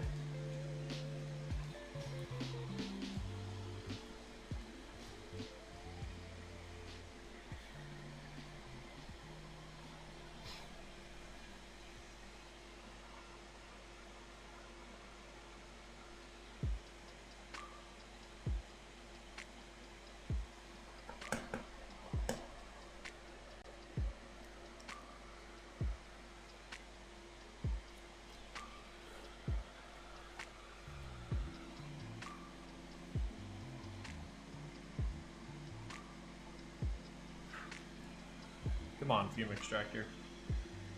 You have literally one job. Just to make extra noise on my stream while protecting my lungs.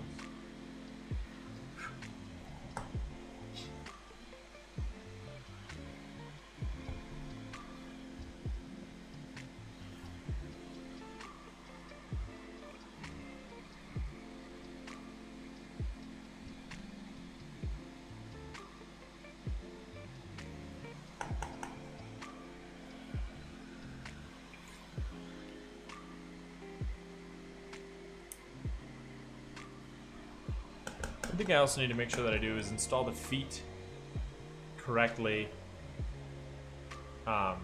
prior to fully assembling the case, because I know there is like an order in which that all has to go down.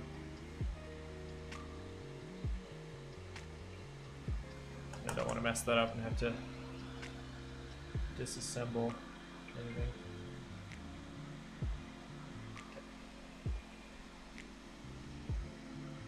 Also, honestly, I really appreciate, let me zoom in so you can see, a PCB that has,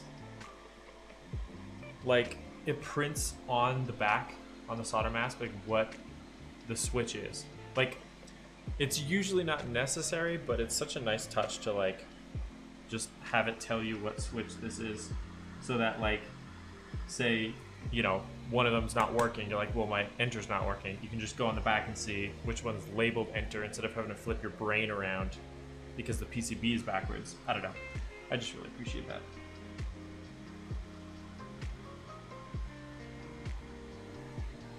Just a simple thing that I don't think it adds any cost at manufacturing, but just attention to detail, you know?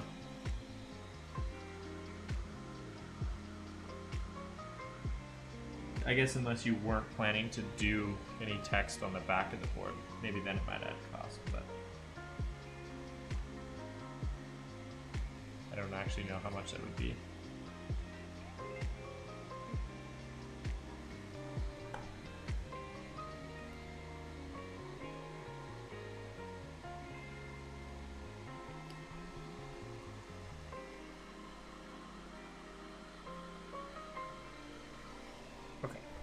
Let me check a couple of the mods to see how they be looking.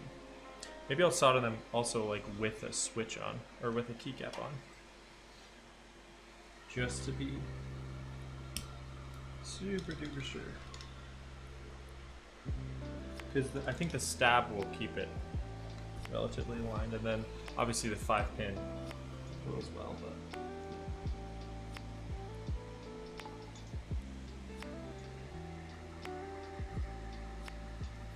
one thing I forgot to do also was grab my mecha mat, which I think would look way better with GMK Kaiju, but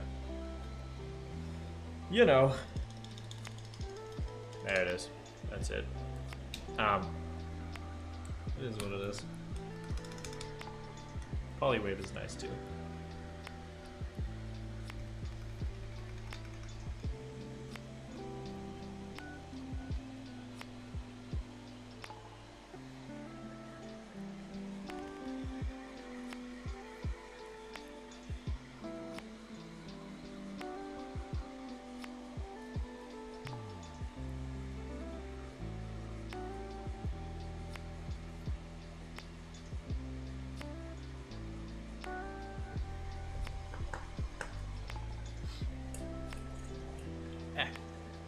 Alright.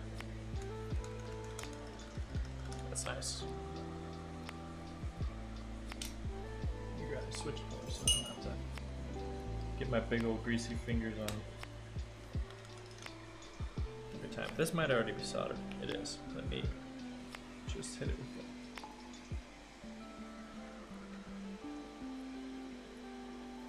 Rework it real quick. There we go.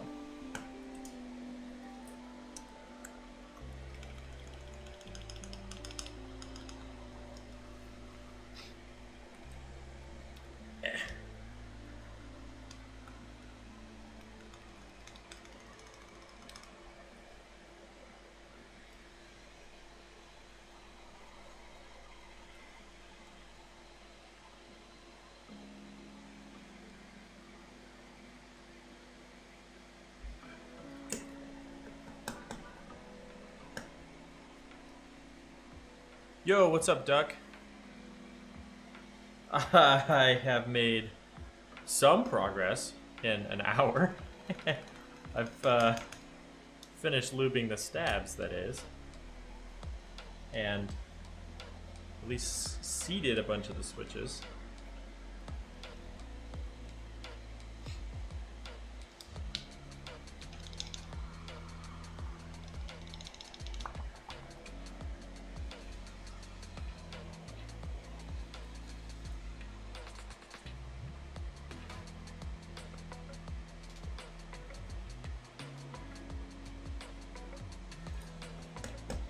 Dude, don't they?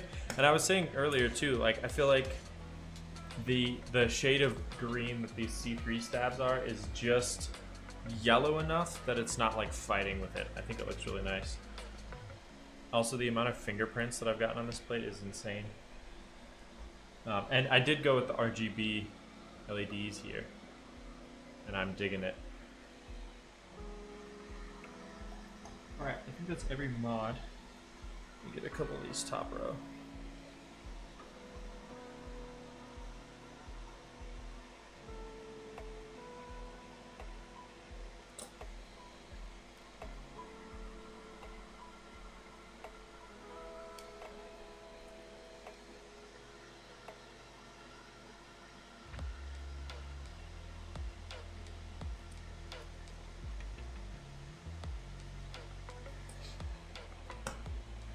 Yeah, dude. The LEDs were a little tricky because they're oval shaped, at least the ones I have, and so I had to tilt them a little bit so that the plate wasn't offset enough, but yeah. I also got to figure out how to program them because I can get the caps lock. In fact, let me solder up the caps lock so I can show you.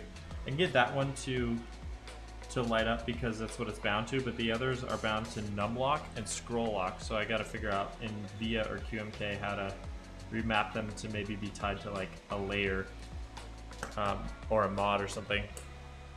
But let us... Oh hey, the blue one lights up. Yes. Wow, they're bright. Woo. But yeah, caps lock here. There's that one on. Right? So, yeah. Looking good.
I feel like of all the boards that I've done in the last few streams, this one is Ironically, since they don't really snap into place because of how thick the plate is, but it seems like it's been working the best and been the easiest. Like, that carbon fiber plate was a bit of a nightmare. And the palm plate was good, but it was so flexible that it sometimes made it difficult to make sure everything was seated correctly. But I did like that palm plates sound a lot with JWKs, but I'm really excited about this guy.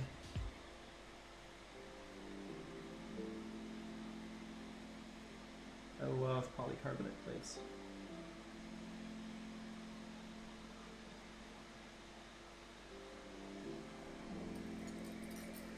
Yeah, dude, palm for life.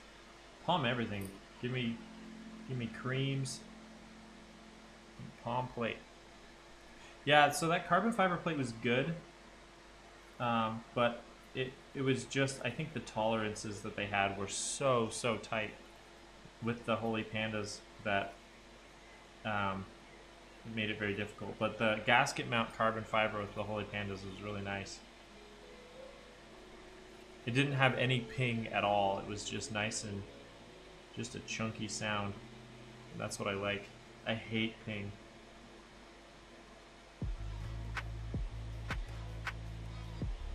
I'd probably even take a little bit of rattle before I would have ping.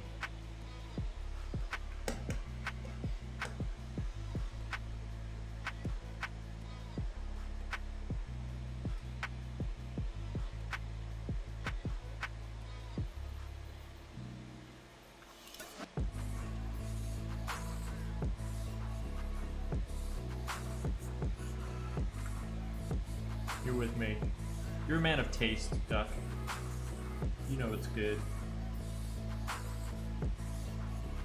I think that's what I was most impressed with that, because I also have the NK65 Milkshake Edition, and just even without lubing the, like, I'm probably going to lube the switches in there, the NK Silks, but they sounded like honestly really good stock. Yeah, dude. Yes, the tofu is definitely a pingy boy. He, yeah.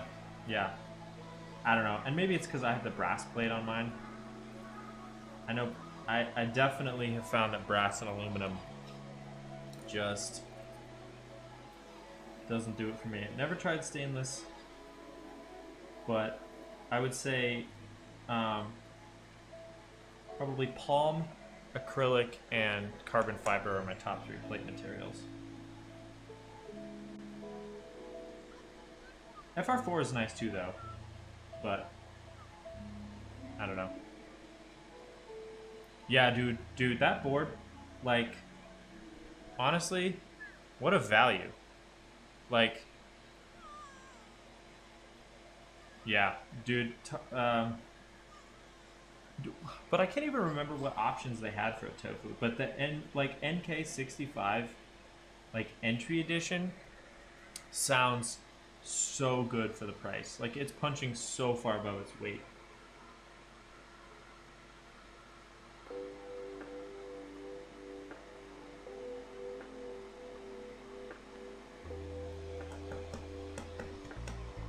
I think that's everything. Let's give her a test-a-root.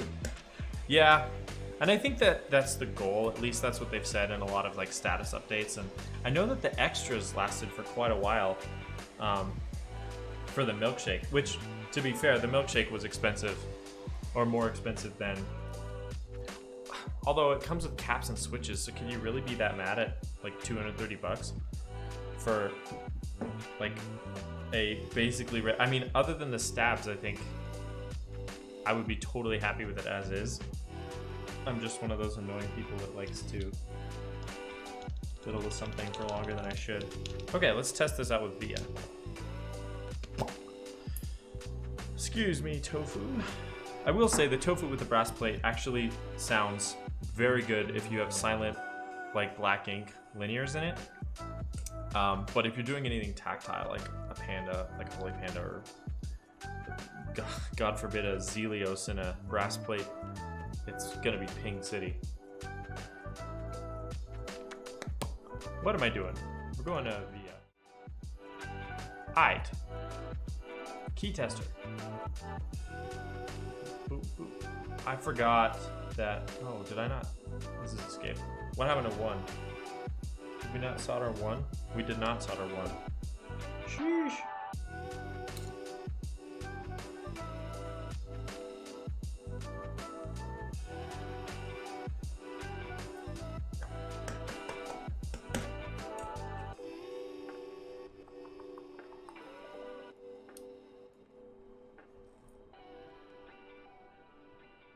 There we go.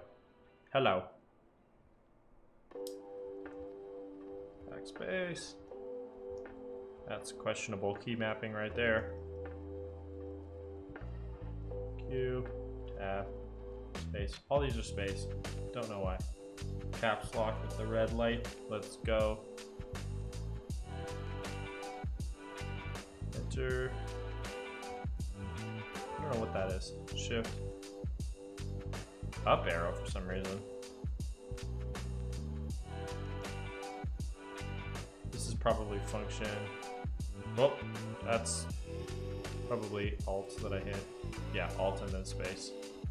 Back to back, shift. Yeah, copper and brass. I agree.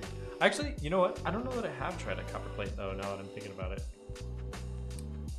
Okay, yeah, these are mod 1 and mod 2, and what's on layer 1? Literally nothing and literally nothing. Excellent. Well, let's put something on there just so we can A and B, just so that we know that it's working. Okay. A and B. Good.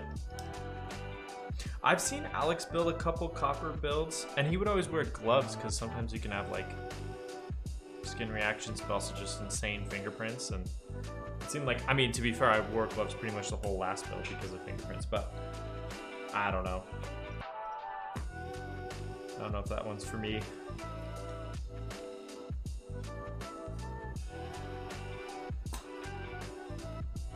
Okie dokie. Let me get a microfiber. So I can make a semblance of an attempt at cleaning off this plate. And then let's get to stacking. Actually, we probably need to get to peeling first. Oh, interesting. Do you have to coat it with something? Spray it down with some Rust-Oleum paint.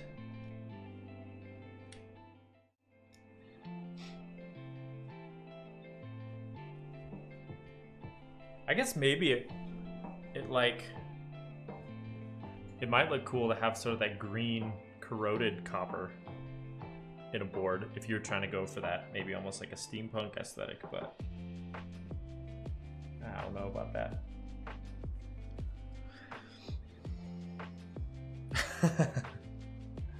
Because you could always pull it out and sand it down if you really felt like it, but in my opinion, the less you see of the switch plate, the better. Like, that's the other thing I don't like about brass is that you just see it, you know? You can just see it around there. So I do like a dark switch plate that just can really highlight the keycaps more so. And there's some profiles, like I feel like cat keycaps tend to be a little bit closer to each other so you don't see as much, but okay. So let me put this aside actually. And I might actually get rid of Grubby Matte because it might actually make things worse. Thank you, Grubby Matte.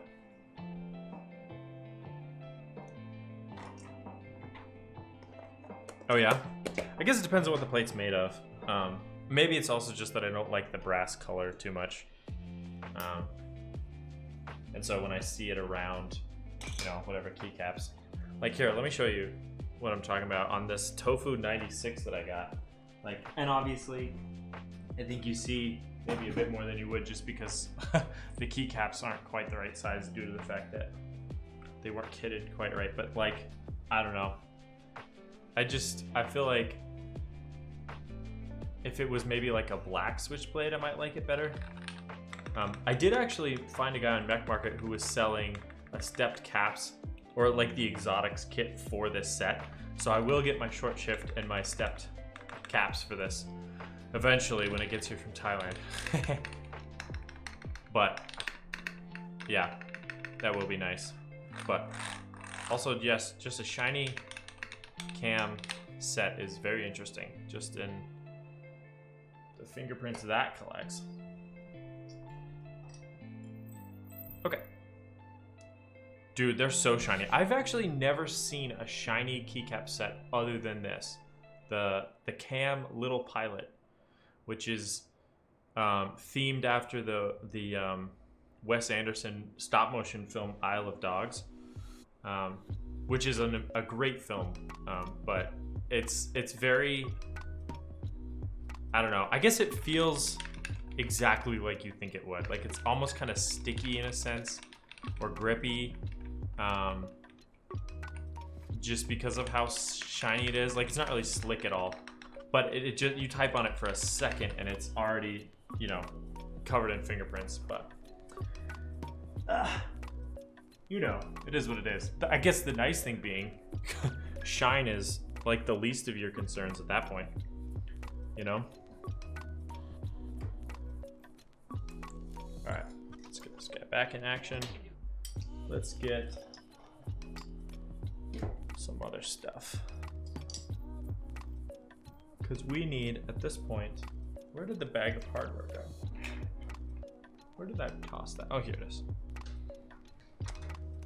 That's something that I'm always like, because I think, I don't know, you know, it's the eternal struggle, right? Where GMK keycaps are really nice and high quality, the crispiest legends you've ever seen, but they are ABS, so they will eventually shine on you, versus PBT won't, which honestly is partially why I love cat keycaps so much, is just because they are PBT, but you know, you can tend to get like alignment issues with PBT with the die sub, and there's a whole bunch of other things to consider with that. So I don't know, I'm not sure if it's actually even it might be possible to do a dual shot PBT. In fact, I think, man, maybe not. Maybe that's the limitation, because if they could do a dual shot PBT keycap, I feel like that's like the ultimate, you know?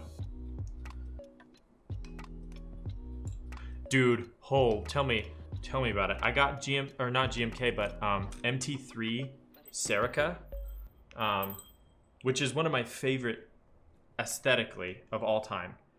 But holy cow, I had to soak the spacebar in like near boiling water, and then like clamp it down to my desk just to get it to straighten out enough that the spacebar would return. It was maddening. So I don't know if it's specific to that profile or just being dropped, but they did send out spacebars to people who were having trouble with it, because I think they had a second run, but I had managed to get mine to fit. So I think if I was using the 7U spacebar, which was even more warped, I probably would have reached out and tried to get another one, but they did a much better job. I got the heat gun and textbook. That works too. I was worried about the heat gun maybe discoloring it a little bit, and I don't know if that's a real, yeah, obviously if you like baked it, it might, but like, I don't know. The water seemed maybe a little bit more gentle, but also very stressful to like try to snag it from the water and clamp it down on my desk. But anyways, I also got the Susu Watari MT3 set from Drop, and the spacebars were significantly better on that one, so I think they figured it out by that point. But that's also a super fun kit. I have that on a Keychron, actually, a hot swap Keychron that I put case foam and Holy Pandas in, and honestly, that one's a really nice board for the money.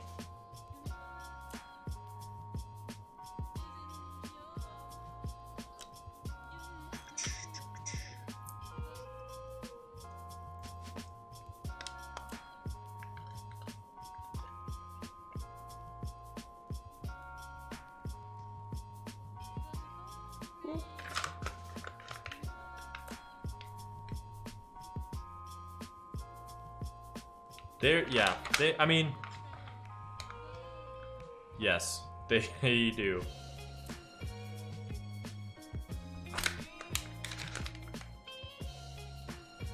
The one thing I like drop for though is how easy they make it to get extras of stuff, because that's actually where I got this GMK set that I'm using today.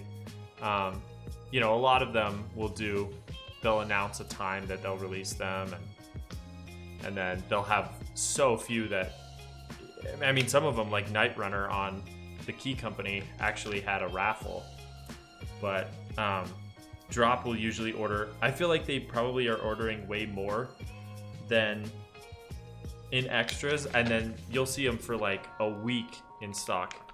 So that was really nice because I was able to, like, Kaiju is just a gorgeous set that I missed out on the group buy, but I was able to, and I think they price it a little bit higher for the extras, which is fair. I mean, like, those are more of a risk for them, I guess, in terms of just inventory on hand. So I don't mind that, but I was actually able to get some, which is cool. And also the what was it, Hennessy, and it was another Wes Anderson, like from the what is the submarine Wes Anderson movie that I'm suddenly forgetting? Anyways, it was the set from that was also on drop extras, which for quite a while, in fact, it might still be, which is cool. You can still pick that up. Really clean black on white set with like written out modifiers, which I personally am a huge fan of, like of mods that are actually like spelled out instead of symbols, just because it's such a uniform aesthetic where everything's just text, but it's pretty cool. Okay, so these are the feet that I am taking apart.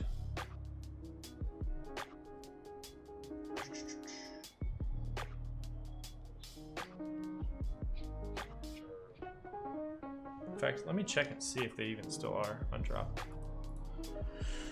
Drop.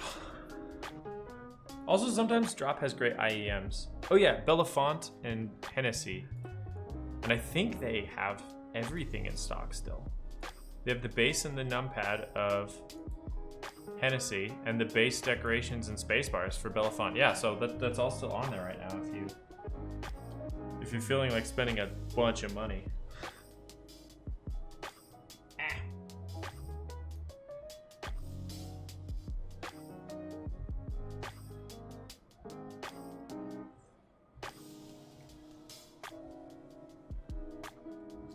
Because I think the base is in the like 180 range, I think.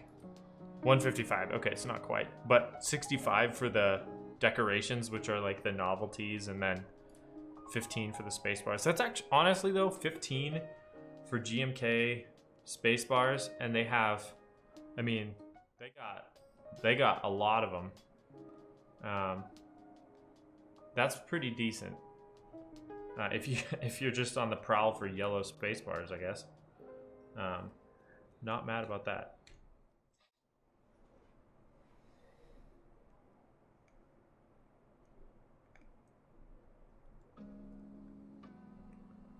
All right, it's a lot of acrylic here to peel.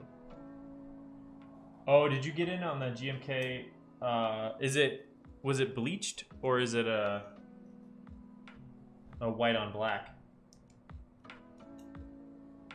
They have a lot of them nowadays.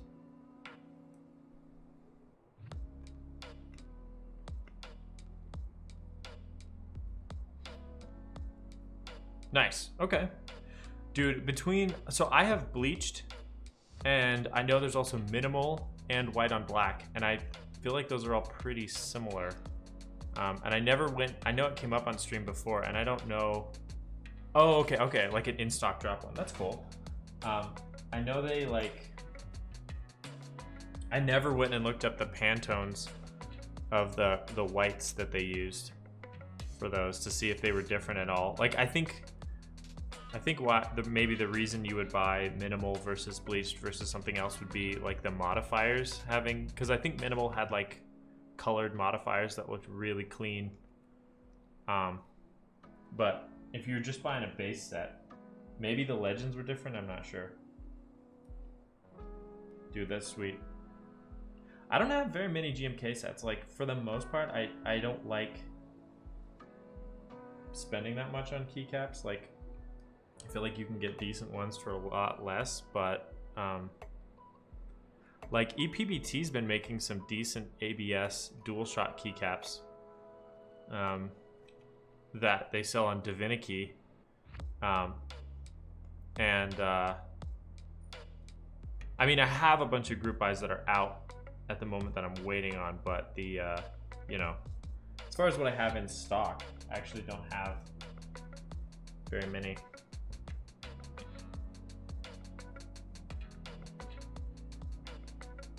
Dude, nice. KBD 67 Mark II, very nice.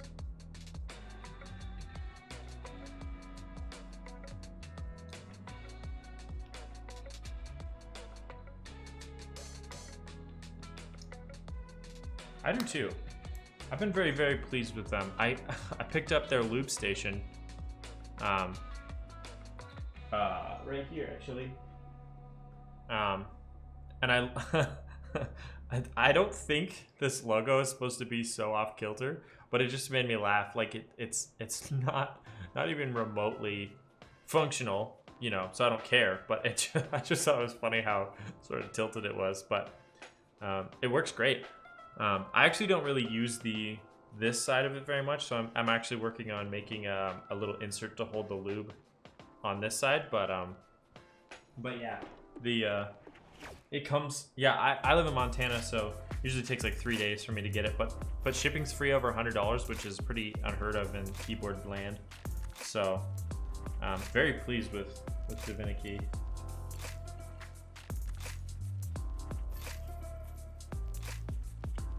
Dude, and apparently, if home row is speaking facts here, if I don't even have to lube the stems, that's pretty rad. Saving me a ton of time here.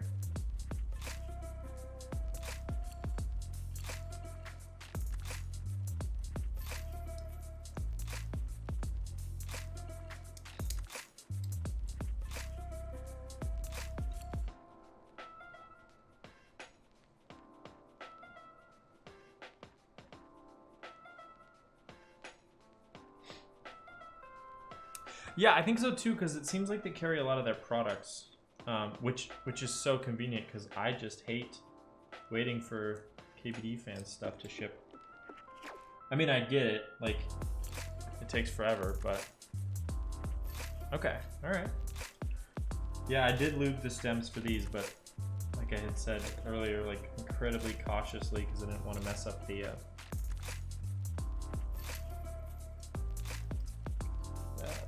mess up the tactility of these at all. I'm a huge fan of T1s, so I think this would be really good. Yeah, $20 shipping is rough. I mean, obviously not everything on KBD fans is also on Divinity, but it's close enough that I'm like, yeah, dude.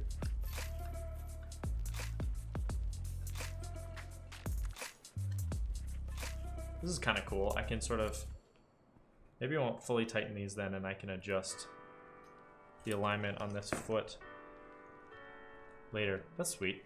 I like that. Pretty clever.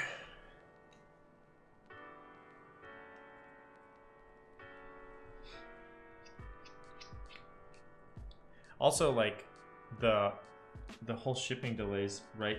Like, I guess this time last year or shortly afterwards were brutal. Like, there were some things I waited for, not even like a group buy, but it was like, you know, it was like 50-60 days for something, because everything got locked up, understandably, obviously, but you know, that was a lot of time to wait.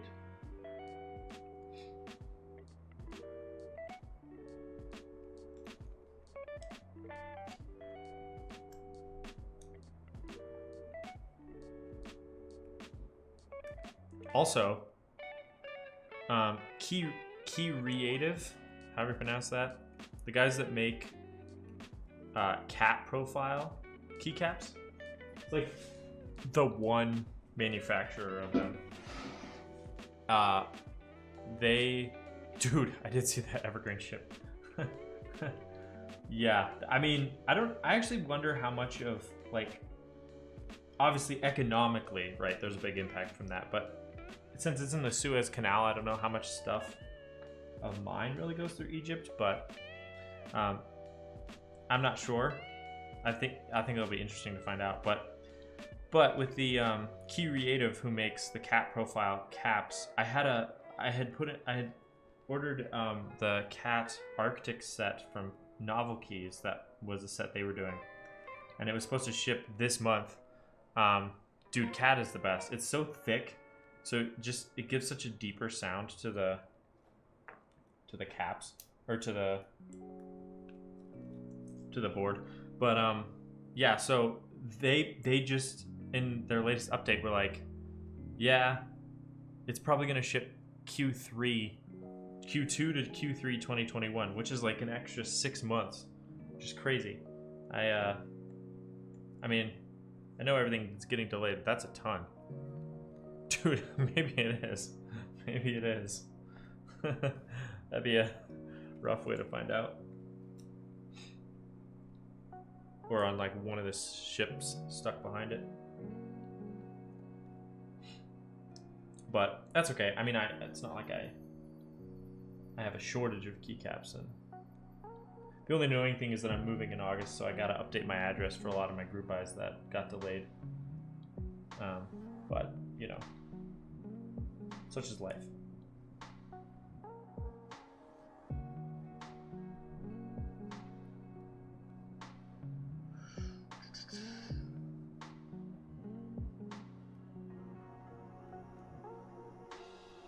Dude, there's so much acrylic peeling to be done. And I hate to break it to you, but I think there's even more coming up, because one of my next builds is a barley corn, which is also a stacked acrylic case from P3D. And that one, again, more peeling, and that one's also translucent. But I'm really excited about it because it's like a 96%. That is kind of got the exposed diodes on the top, which I love. But I ordered from P3D like the 40% that I built, and I got the case in like a translucent orange, and I'm gonna put tangerines in it, and I think that'll look amazing with that kind of just translucent orange theme. And then I actually have a GMK bleached set that I'm going to use on that. Or not bleached, I think it's Hennessy. Oh, really? Dude, yeah, I think it'll look good. We'll see. There's no like case foam or anything, you know, for sound dampening on a barley corn, but I actually might have gotten some though. I think I did from P3D. So it'll probably sound pretty good for what it is.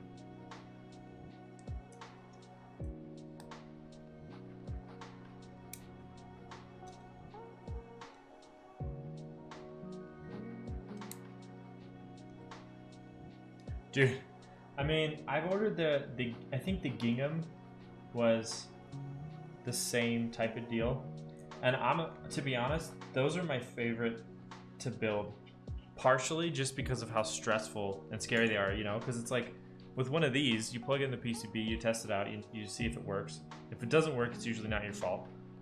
But with those, it's like, oh, drag soldering, holy cow, yeah, that's annoying. I do have flux now. I've actually drag soldered like 4 USBs without flux, which don't ever do that. That's a nightmare. But the just the pressure of like having to completely solder up an entire build before you can even test it is terrifying, but also I kind of like it. I don't know, maybe I'm a bit of a masochist, but there's something about it that I was like, oh yeah, this is stressful in a kind of a fun way.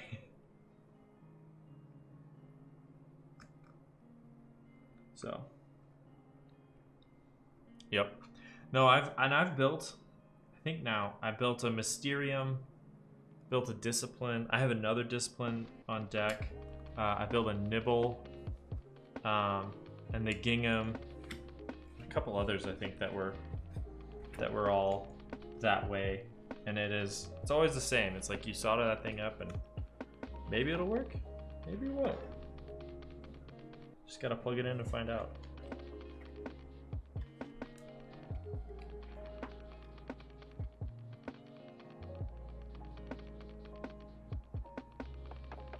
Okay, I think now I will reinstall all of these standoffs, but with the black screws instead.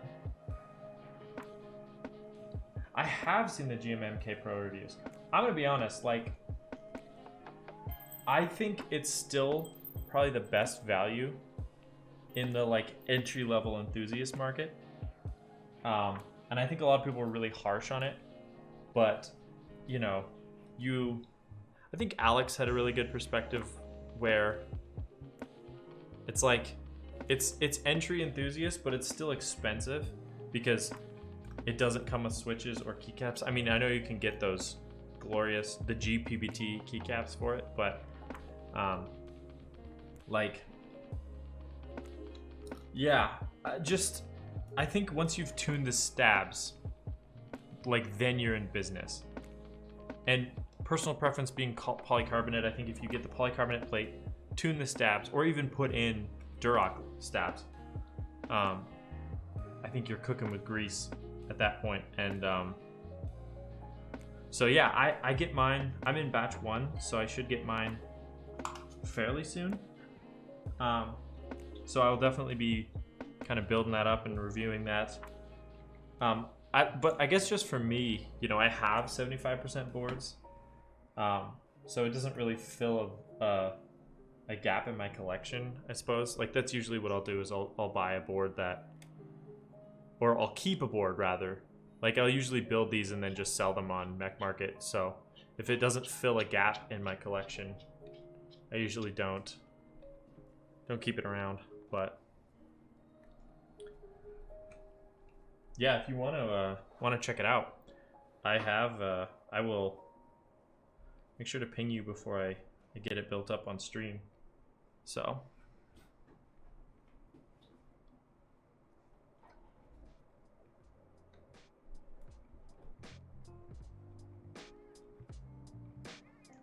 yeah, dude. Seems like a cool board though. But especially once they get it fully VIA compatible. I know it's like right now you have to flash it with their software, which is fine.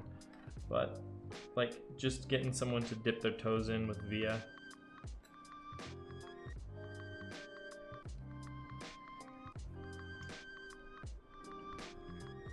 And then you just gotta go all the way. Write your own QMK firmware. Don't even use the configurator. That's tense. Flashing a board with a firmware that you think you know that it works, but it might not. Honestly, that's almost more stressful than building like an exposed component board like that. QMK, man.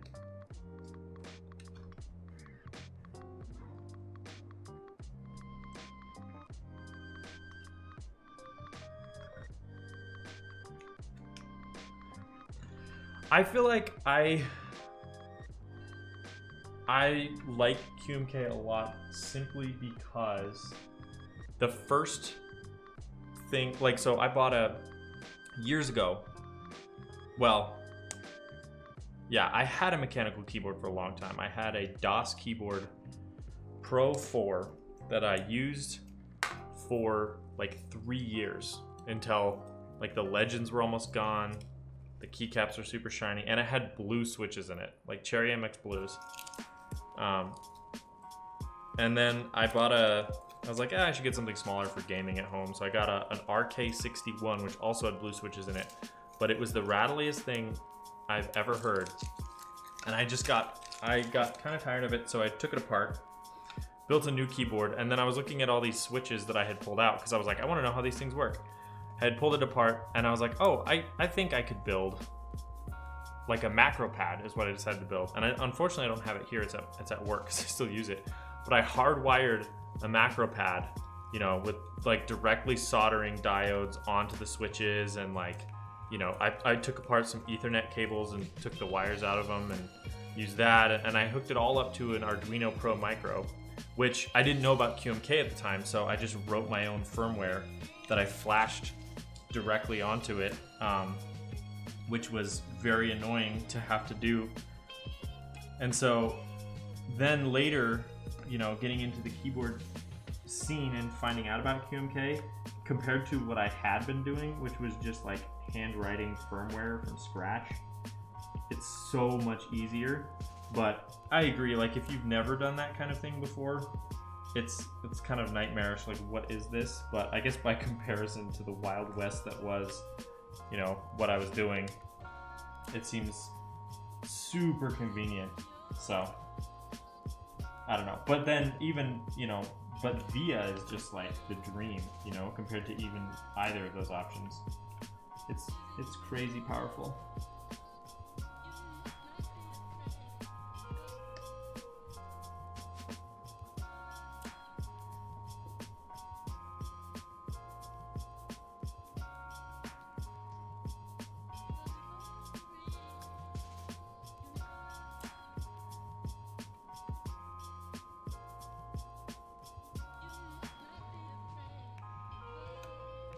There we go. Okay, I made that way harder on myself than it should have been, but that's okay.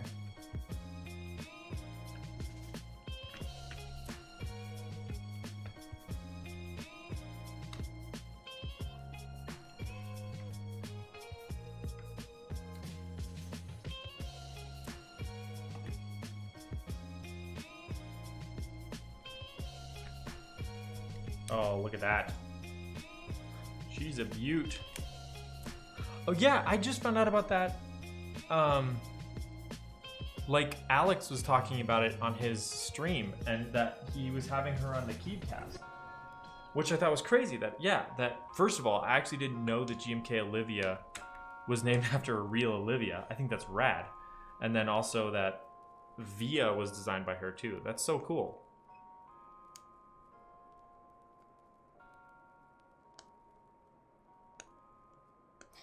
Dude, Alex is the best. Honestly, like, he's probably my like go-to keyboard content creator.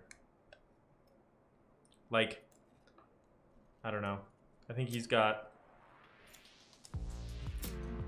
just, maybe even it's just like the vibe of his stream is great. Just the chill, really relaxed, super positive. Yeah, dude.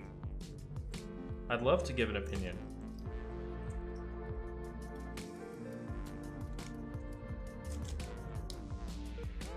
Manoli. I don't know that I've heard of Manoli. I'll have to check that out. Yeah, Apiary is good too. Apiary sometimes has like more chaotic energy than I can handle. You know what I mean? Like, if I have to watch a stream right after I wake up, it's probably gonna be Alex.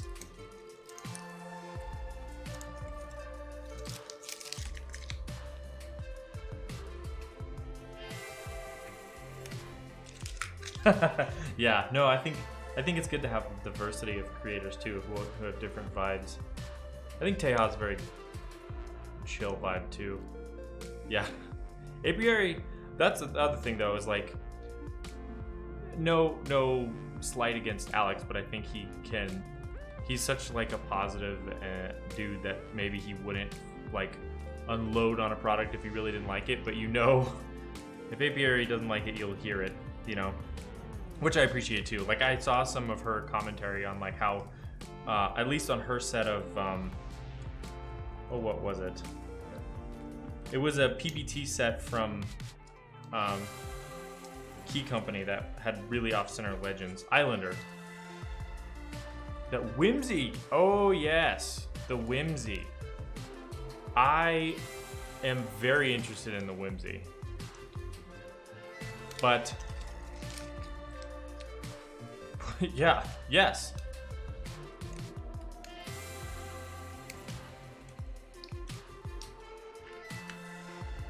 It is a slightly more complex build, you know. It's got an OLED screen on it.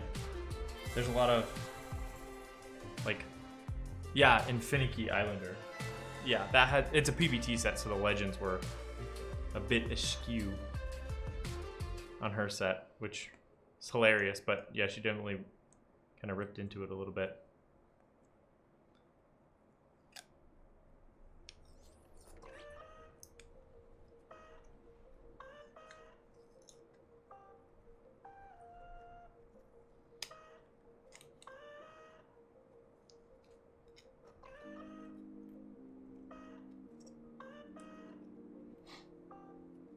Yeah, dude, honestly, like, I don't know.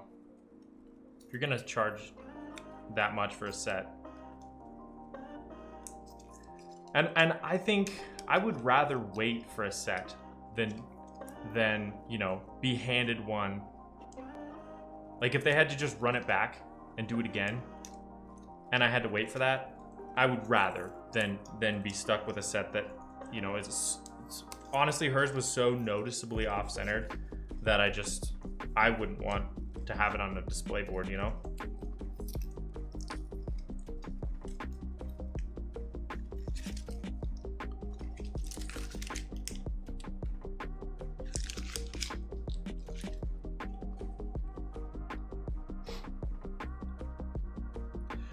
But yeah, Mackenzie, if you're looking for tips or advice, you can certainly get in touch on Discord.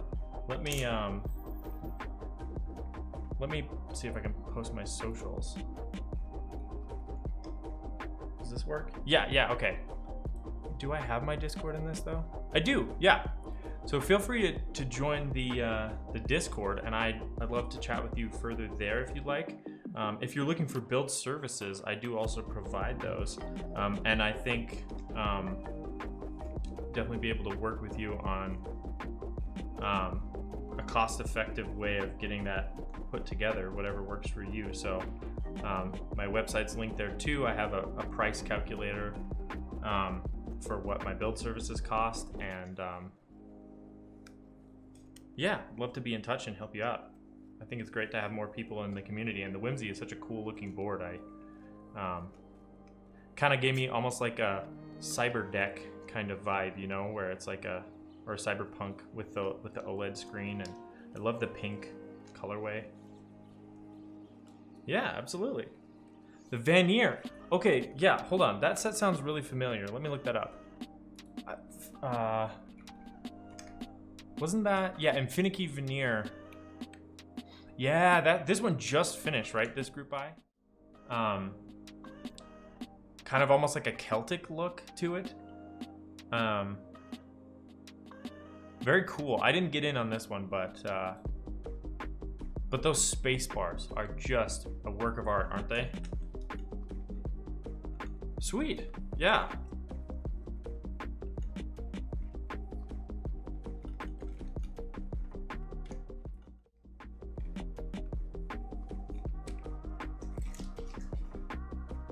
All right. Look at this. The piece de resistance. The matte black top finish that I couldn't fingerprint if I tried. That's what I'm talking about.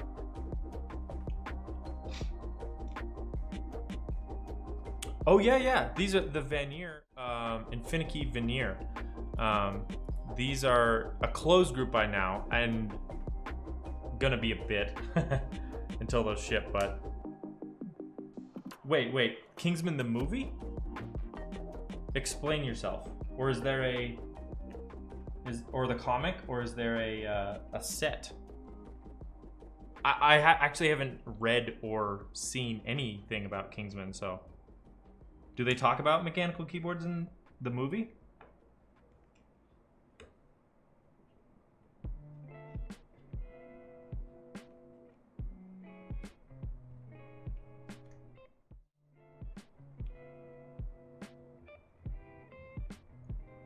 Oh, the one with the umbrellas. Yes, that one. Actually, let me pull that one up. That was the Drop Belafonte set. That's currently available on Drop. They have this blue base kit, the decorations kit. I think there's umbrellas in this, isn't there? Maybe not. I don't know which one I'm talking about here. But this guy. This is one of the ones that I had up on screen. I don't know if I had another one up on screen. Oh, the color scheme of the movie. Wait, how did the color scheme of a movie get you into mechanical keyboards? I still don't know that I fully understand this.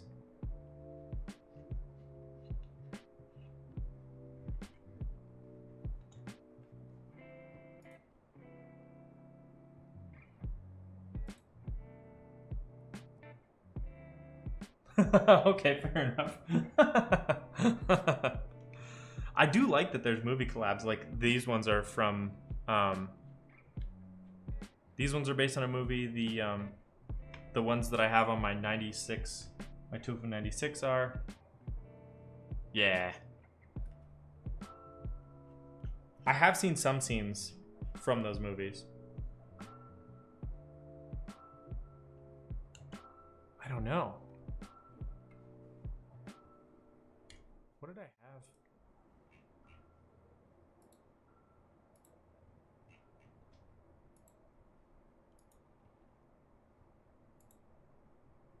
I'm not actually sure.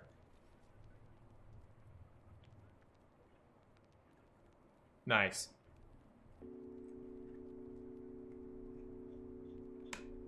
Have you ever built a themed keyboard that's themed around a movie?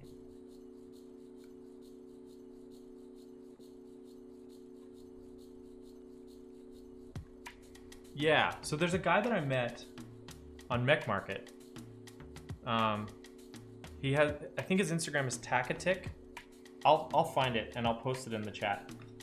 But he builds like themed keyboards, and so he built a panda one that's like a bamboo case with white and green keycaps. Very cool.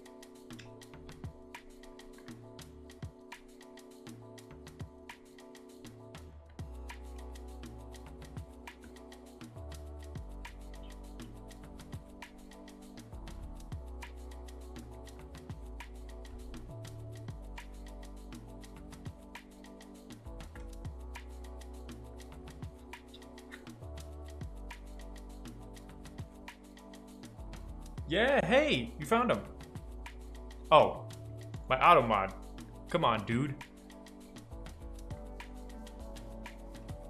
I need to turn that off. Although I think it did save us from some spam right at the beginning of the stream. Am I allowed to post links? I better be. Am I gonna get my wrist slapped by... Nope. Okay, cool. There you go. Follow my boy, Takatic. He, let me pull his Insta up real quick. He built this, which I thought was awesome. It was like an integrated wrist rest keyboard. And I thought that was dope. And so I exchanged some caps with him on Mech Market. He's building I don't know if this is a spoiler or not, but he's building a beehive themed one, and I had some Infinity Hive caps that I sent him because he's in Switzerland, and it's harder to find like his specific layout. So I had some of the extras from that one. So okay. Also, I'm trying to think. I don't think I had any keycaps that had an umbrella on them, but I can think of one off the top of my head right now that is actually... Okay, so I've never received a keycap shipment from Kono before, but I have received switches, and these keycaps are just beautiful, and they have like umbrellas on them, and they also have this desk mat that I am obsessed with, and I'm very excited to get mine. And the cool thing about Kono is that they run the group buy, but they have a certain number of extras that they'll probably get, or that they've ordered, and so you can still keep buying them post the group buy closing date until they run out. So like if you want these right now, you could actually buy them, and they should ship. In fact, they have status updates, rainy. Oh, I keep typing grain. Why am I doing that? Rainy day. Those should ship in September. So that's actually a pretty quick turnaround if you ordered like a GMK set today and you got it in September. That's actually pretty good. So anyways, I love this set. I'm really excited to get mine. So grainy day. All right, let's put some feet on this guy, and then let's put some caps on this guy.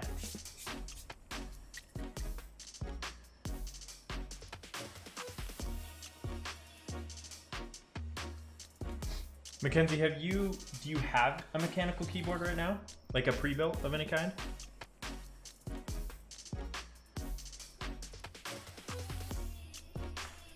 John Wick. Wasn't there a John Wick themed set that ran? You have two. Right on, what do you have?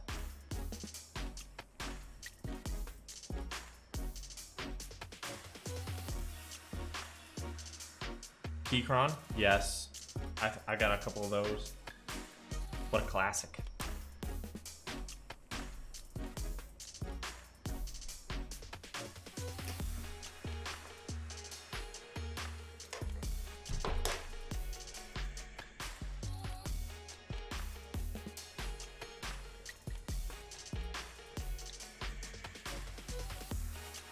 Dude, okay. First of all, how dare you? A Commodore 64 was a whole computer. It was pretty amazing. We have a computer museum in Bozeman, Montana, where I live, that has a Commodore 64, and it was pretty cool. It was like an integrated keyboard and computer. But yeah, those retro keycaps. That's why I love the MT3 profile so much. Like, oh, actually, I'm still already on web browsing mode. That's funny that they had a Commodore 64 in John Wick. Another franchise that I've seen like half of one of the movies. But first of all, didn't they have some? Or maybe it was called like GMK Silent Assassin. Maybe these weren't. Maybe these were more. Oh, Hitman. That's what it was. But the MT3 like Susuwatari is such a clean set, and it's themed after a film too. The like the little soot guys from Spirited Away, I think. That one's a classic. But these look so retro. I just love them. But sorry, I didn't mean to interrupt, Mackenzie. So you have a Keychron. That's a classic first.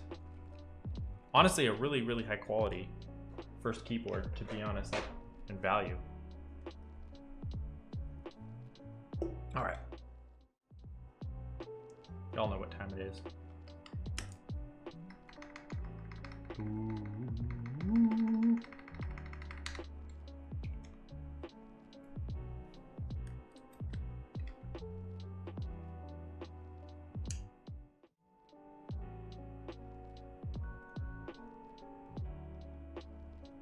Wait, where's...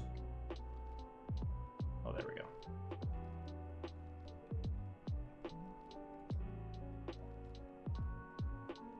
GK61? Nice.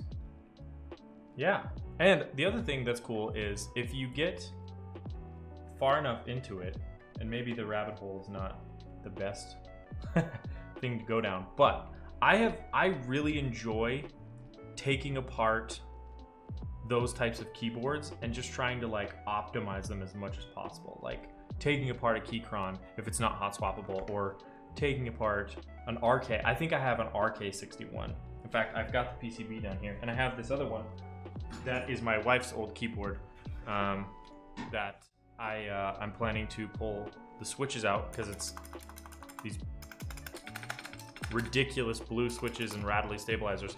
But I love the challenge of trying to take a board like this and make it sound amazing, because it's a plastic and aluminum housing. Like, there's a lot about it that I like.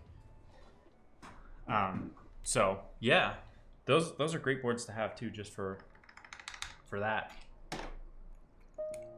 Okay, now it is time to cap this boy.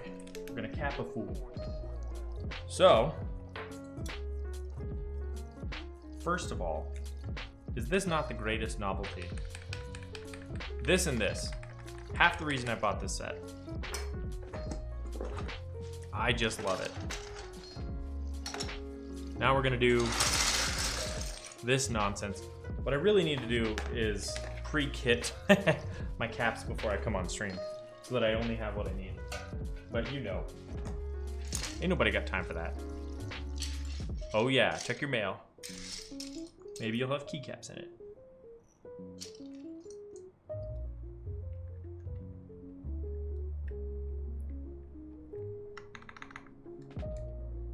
Nice.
Yeah, so a build like a Whimsy. Let me pull that up real quick, because that is a very interesting board. Is my mouse dead or just in another dimension?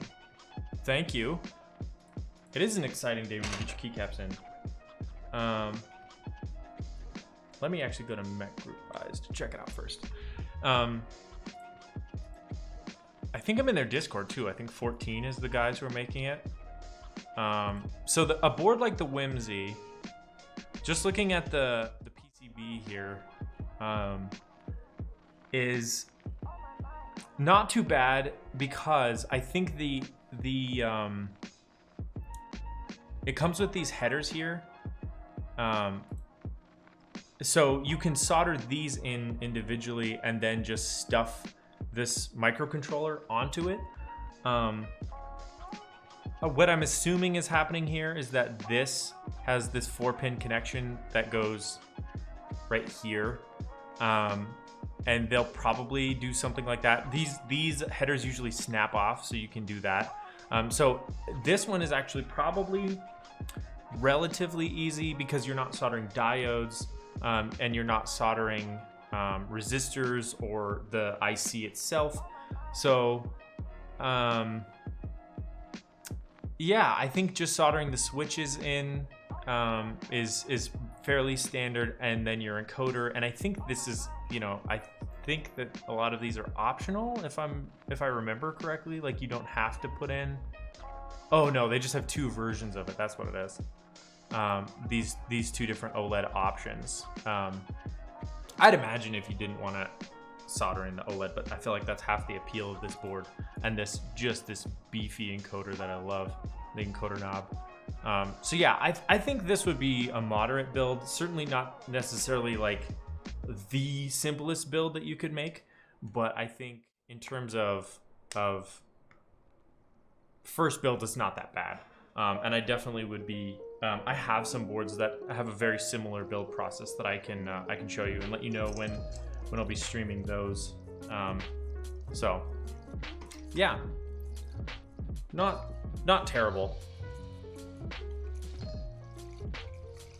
The other nice thing is you can always desolder. I mean, you know, as long as you're not destroying something on the board, which is honestly not that common. You can always desolder, and I have a desoldering gun too, so because that's a lot of what I do is desolder old boards and put together new ones. So this is H. Hey man, do you have a desoldering gun? Because that will change your life. Desoldering braid is annoying and takes forever, but a desoldering gun, that thing's a miracle. Till it gets clogged, but who's counting?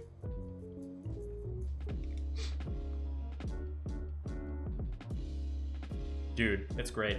I think it's not the cheapest thing. I think it's like in the $200 range, maybe. But yeah, absolutely. I'm probably picking one up too. So I guess that's the other thing is if you do pick one up, and I build it before you build yours, you'd certainly be able to kind of follow along on stream and watch the build process, because it should be basically the exact same thing.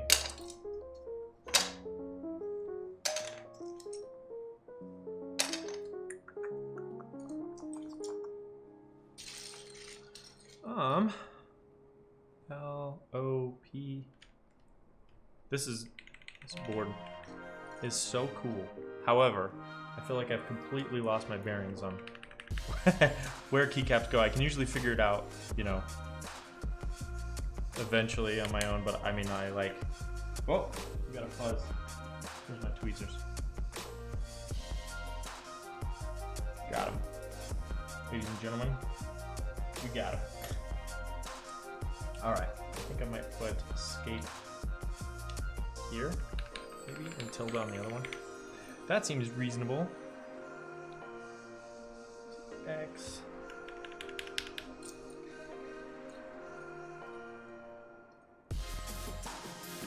Listen, Duck, if you ever need a subcontractor to do desoldering for you, I can do that.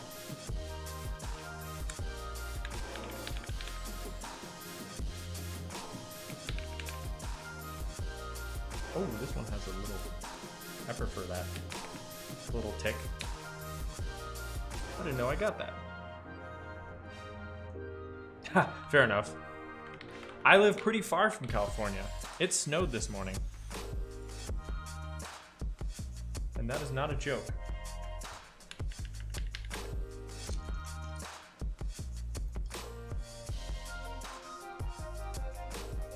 Sure, yeah. And if you're not comfortable with putting it together yourself after the stream too, I'd be more than happy to help you out with that as well. Oh yeah? Yeah, it's a frosty one. It has not been kind in Montana. Oh, well, that's not true. It's been really mild, given that it is Montana. But it just, I feel like I got bamboozled with Fool's Spring, where it was kind of warm for the last few days. And, and I started to think that it was spring, and then it snowed again.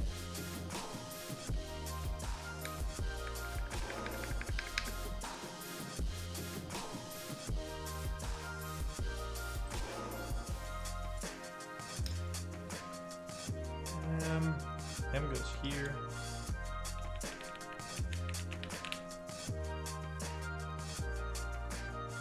QRS. Where are you, S? Ah, of course. Where you always are. I should make a TikTok. Dude, you know what? I'm not allowed to make a TikTok. Because I'm not allowed to have the app on my phone because I work as a software developer and we do government contracts, and at least last I checked, because of that I can't have it on my phone.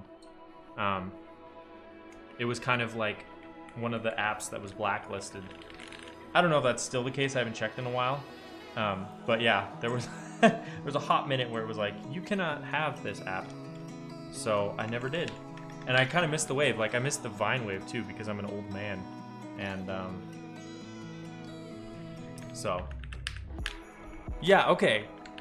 Canada, that boy. I feel like Canada is even more of a wild ride than Montana. I guess it kind of depends on where in Canada you're from too. My wife and I went to Vancouver for our anniversary one year, and that was the most fun I've ever had on a vacation. I adore Vancouver. It was so cool. I don't think I could really afford to live in Vancouver, but that was amazing. Definitely would go back.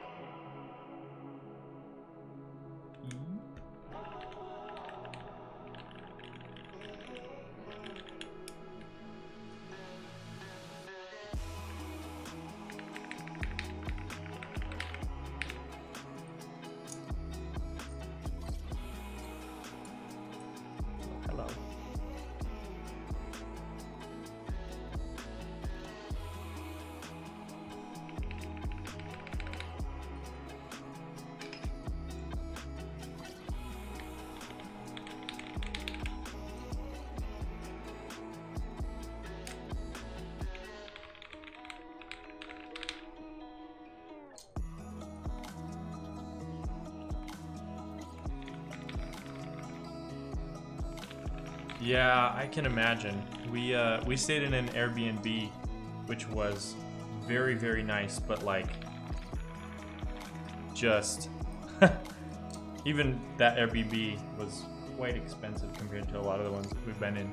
You know what impressed me the most though, and maybe this is just me being an easily impressed American, but I agree with you, Duck. I'm impressed with how big you've gotten. I was checking out your stream, and you hit the 50 followers. You hit the everything to get affiliate. Oh, gotcha. Interesting. But yeah, I don't know. It seemed like Vancouver was so clean. Like it seemed like compared to like Seattle, which is fairly close. You know, it was just so much cleaner and more well kept, and like I never really felt like I was somewhere dangerous. I don't know. I guess that's what really impressed me about it. It was super fun. It was a great experience. Oh, interesting. So did you reach out to those streamers like locally, like you're saying, or was it a like you reach out to them on Twitch?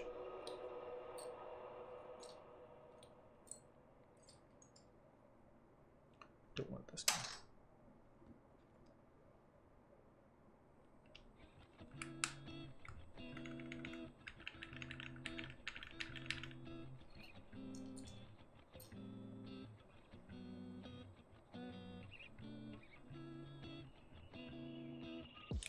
Page.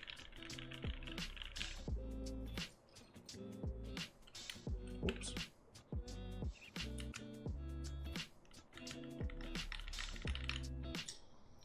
Where's the backspace? Is it this guy? I think so. Ooh. Yo. This isn't even done and it feels so good.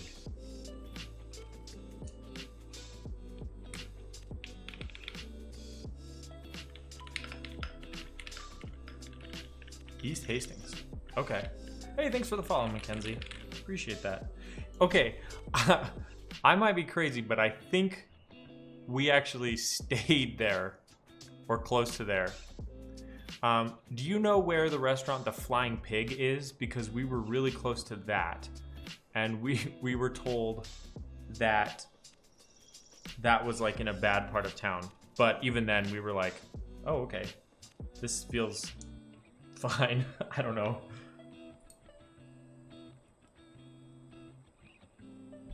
Gotcha. Okay. Did you like hop in their streams and message them, or? Because I might pick your brain at some point for tips on how to try growing a little bit beyond where I'm at right now. Q, the cornerstone.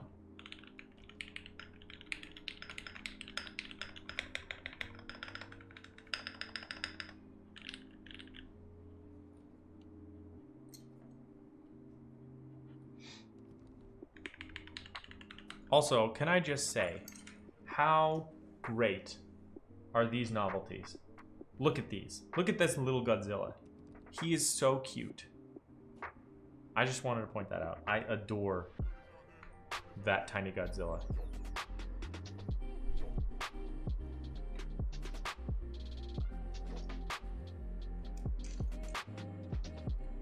Oh my goodness, there's another one. And it's orange. It's going in the middle. Wait, how do I want to do this? Yeah, I'll do that. Okay. Nice.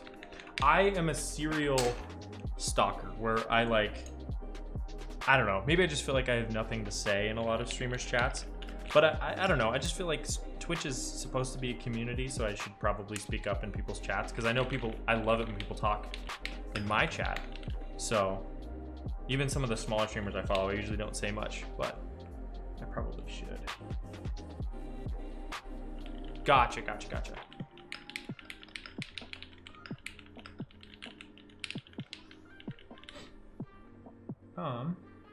I'm looking for another bracket. Oh, here's P. That's what I was looking for, not a bracket. Right, okay, cool. Right on. Yeah, it is, oh my goodness. These adorable little Godzillas. The other thing that's crazy is that these are double shot. You know, which means that, that somewhere at GMK in Germany, they made a mold that is just this little baby Godzilla, and I love that. I love that that mold exists. It's so cool. And this key too. I have no idea what this says, but bruh. Okay, what is it supposed to go here? What even? Maybe I'll just do that. Is that the same row? It is. What does it map to in VIA, I wonder? I don't have this plugged in. What am I doing? I need one more key. 3 more keys. These are Control and Alt. I guess I could use a Control, but I'd like to use as many novelties as I could. So let me do this. Let me move Control over here and Alt right here, because I'm more likely to forget that that's Alt. And then this is Shift, so I do need to find that. Here we go. And then this is a modifier of some kind, so we will put this guy right here. So I might swap these two out for each other, because this is Control. Let me find a Control that fits. That's Code. I think Code is like a Linux thing. Pretty sure. I should know because I use Linux on one of my machines, but I don't know. There we go, Control. Maybe we'll put this guy here because it's cute. Great. Nah, we gotta do this. These novelties are so good. This is by far my favorite novelty set of any kit that I have. All of them they go so hard.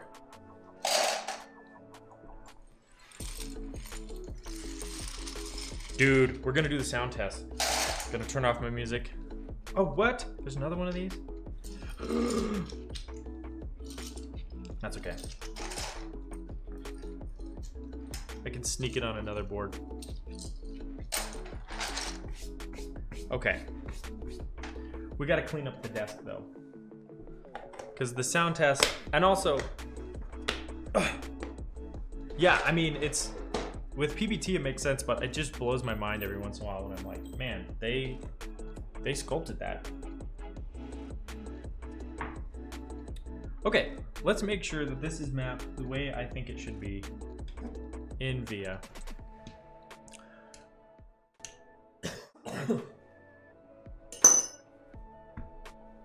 All right. So I think this is wrong. So I think what I should go to do is remap. No, don't do that. I want this to be N, and then M, And then this guy, Shift Mod 1, that's fine, that's fine. Mod 2, Alt, Control, ZX, VBB. This, what should this be? I don't know.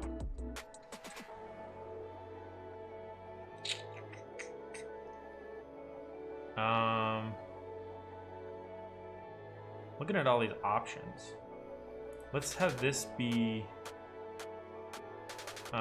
maybe it can be delete, and this can be backspace, because I like having backspace on my left thumb. It does mess up a lot of video games, but this is for my work, so being able to just backspace without moving is the greatest. Huge fan of that. This, wait, what is this nonsense? Let's get this to be that. Okay, and then maybe we'll do, if this is delete, we'll do, let's do home and end, because I use those more than page up and page down. Yo, okay, I don't know if you're making fun of me or not, but I totally use the F24 key for this macro pad here, and it's amazing. What does F24 do for me right now? It goes to, oh, it goes to my sound test scene. That's what it do. Yeah, so, okay. I don't know if you saw this, but the the first stream that I ever did was this macro pad. And this macro pad, I just programmed to be F13 through F24. And the reason is because I wanted to be able to map them to do whatever I wanted. And there's almost no pieces of software out there that use those F keys. So I didn't really have to worry about something else, you know, responding when I pressed these. And so then when I went into, in Streamlabs, I could just map them to be the bruh cam, or just the talking cam, or any of those. So, oh, apparently missing my music. Anyways, so yeah, that actually ended up working really well. And it's a trick I've done before on macro pads, where then I can, if you've ever used Auto Hotkey, which is, I highly recommend it. It's a piece of software that can listen for keystrokes and then run macros, and then you can change them on the fly without having to reprogram your board. You can get them to listen to these F13 through F24. So really slick, but super uncommon, which is why it's convenient. So, oh, interesting. Wait, you can reprogram. I've seen QMK supports mice now, but I'm assuming you're not talking about a keyboard that requires food. Excellent. I'm assuming you're not talking about a QMK compatible mouse, because I don't think they sell those yet. Did you just map them that way so they wouldn't do anything? Let's do... Okay. Oh, that has like the billions of buttons on the side. This will be... special. Wait, basic. Oh, here we go. F1, 2, 3, 4, 5, 6, 7, 8, 9, 10, 11, 12. So I'm on layer 1, which is accessible via this one down here. Okay, that's fine. Yeah. And then we will map on layer 1. WASD will be the arrow keys. Where are the arrow keys? Oh, here we go. Up, left, down, and right. Oops, did not mean to do that. There we go. We still haven't determined what this does.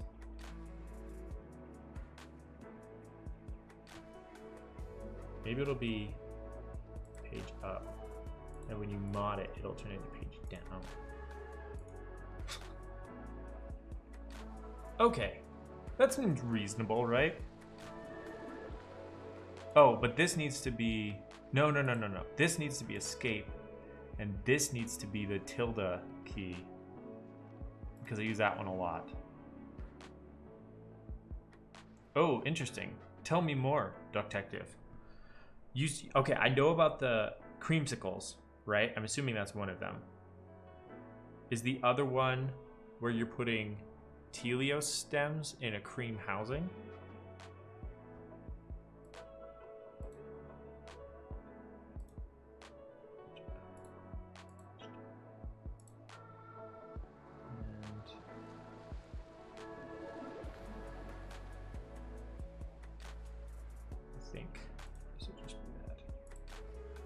There we go. I'm happy with that. Oh, okay, okay.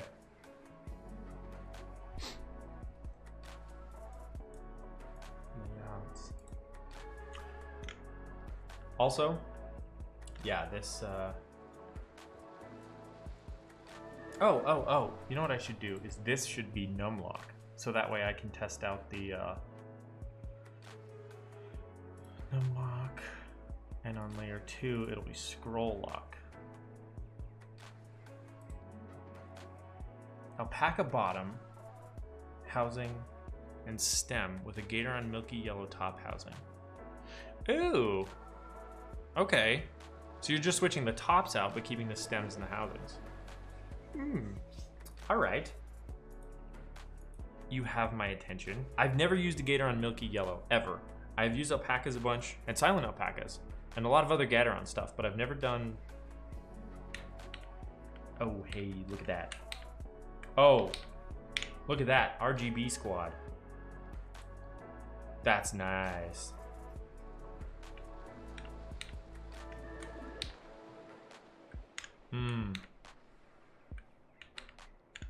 Cool. I think that's a good call, Duck, on doing these not all red. I'm vibing with it. Okay. I'm gonna shut my windows real quick. It's getting cold in here. Then I'm gonna do a speed test.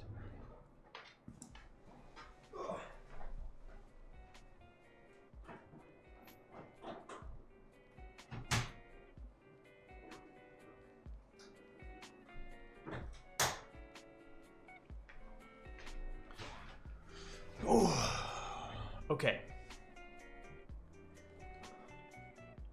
How do I set up my camera? Oh, let me show you. Actually, I'll post it in the Discord.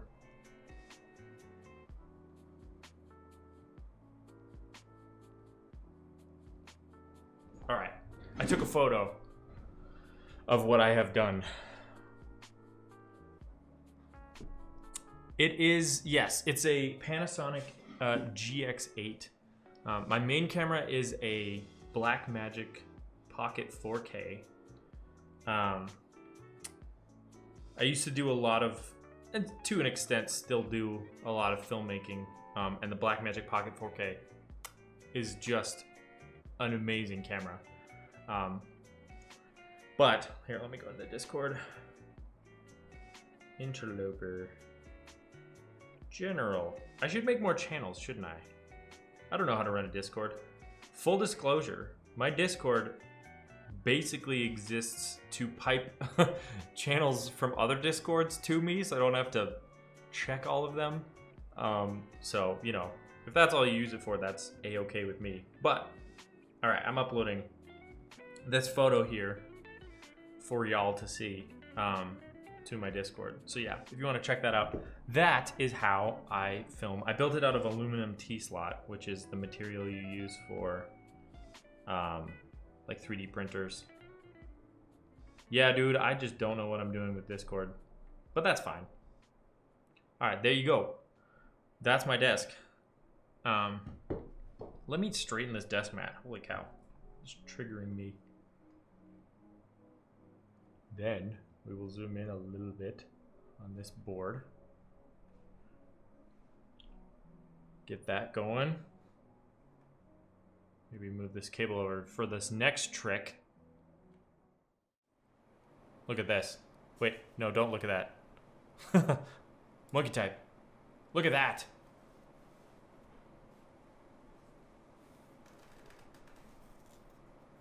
I'm cutting off the letters. There we go. Okay. Let's pull focus on this camera. Yeah, dude. It's just monkey type, but I chroma keyed out the background. Oh, and I also need to adjust my microphone. It's probably very loud right now, too. But that's okay. We're here for the truth.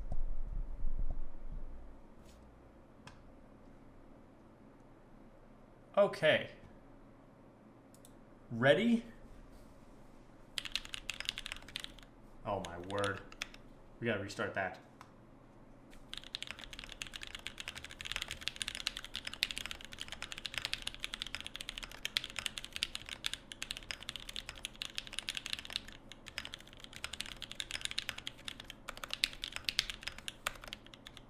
Ah.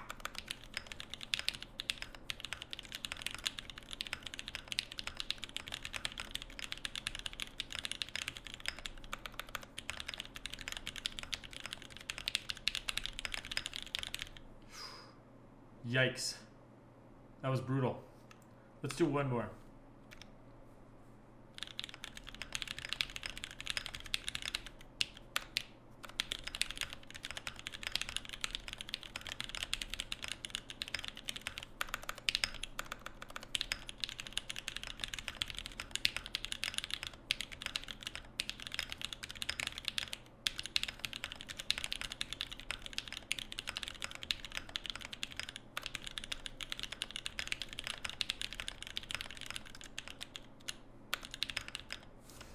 Well, ah, blah. I'm gonna go for one more. Gonna go for gold. Try to beat 120.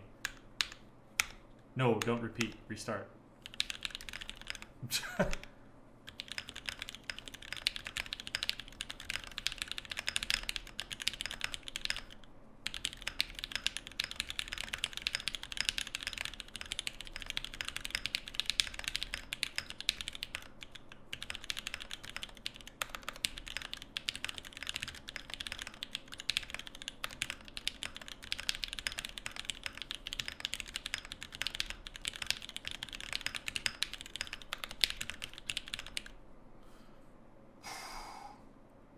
Honestly, I need to use my backspace.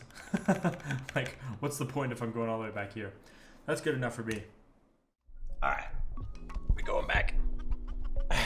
Everybody goes back. 1 or 2, that's spicy.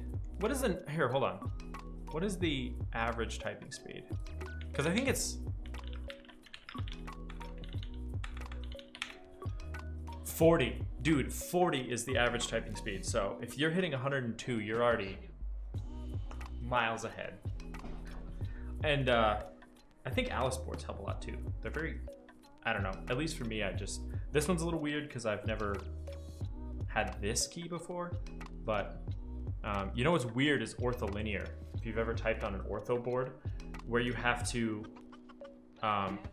okay, so for a long time, I hit C with my pointer finger until I typed on an ortholinear where you can't do that because they're all straight columns, and I found out you had to use your middle finger to hit C. And so now I finally like rewired my brain to actually do that, but that took a hot minute. So let me grab this guy. Okay, well, I think that's all I had planned for tonight. Thank you guys for joining me. That was super fun. I really like this. Yeah, dude, typing, wait, what does? Typing it correctly with your middle finger or typing it wrong like I did with my pointer? Yeah, I have some fun upcoming stuff. I have that barleycorn that I mentioned that I'm building with some tangerines. Let me pull up my Airtable. Yeah, I mean, apparently it's the correct way, but you are correct. It feels very weird. Although now it doesn't. It feels a lot better now. Upcoming streams. I have... Wait, how do you want me to suffer? Because I will. I just want to know how. I have my milkshake that I need to build. Oh, the barley. Oh, dude, that's true. I should start that early, shouldn't I? Because it's 10 p.m. where I live right now. Yeah, I should probably start that at like 5 if I can. It's gonna be a big boy because this is almost 4 hours, and this was a pretty straightforward build. But I have the milkshake kind of tuning stream. I got a nibble and a tidbit, which if you haven't seen those are so sick. I'll show you. This is a nibble made by Null Bits. I should, yeah, I'm thinking I should, and at least tune the stabs. This is a nibble. It's a 65% through hole, and it has a if you can build a tidbit, which is a macro pad like numpad that connects with just like an audio cable, like a 3.5 millimeter cable, which is amazing. And so I made that with Novelty's creams that I want to lube because I didn't lube them, but I can like open up the top housing because there's no plate and get that done. So I probably will do that. Let's see, what else do I have on the docket? I got this guy. Wait, hold on, where is it? I'm rebuilding this guy at some point. You should. Yeah, nibbles they're such a cool keyboard, and they go in and out of stock. You can get them on Amazon, so every once in a while they hop in stock. You should just go into Nullbit's Discord, and they have a bot that tells you when stuff is restocked. In fact, maybe I'll just pipe their restock bot, if I didn't already. I don't think I did. I'll pipe their restock bot into the Interloper channel so you can see when they get stock in. But yeah, it's such a cool board. I really like it.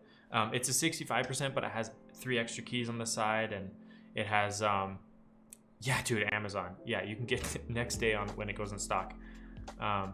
Is it on right now? I haven't even checked.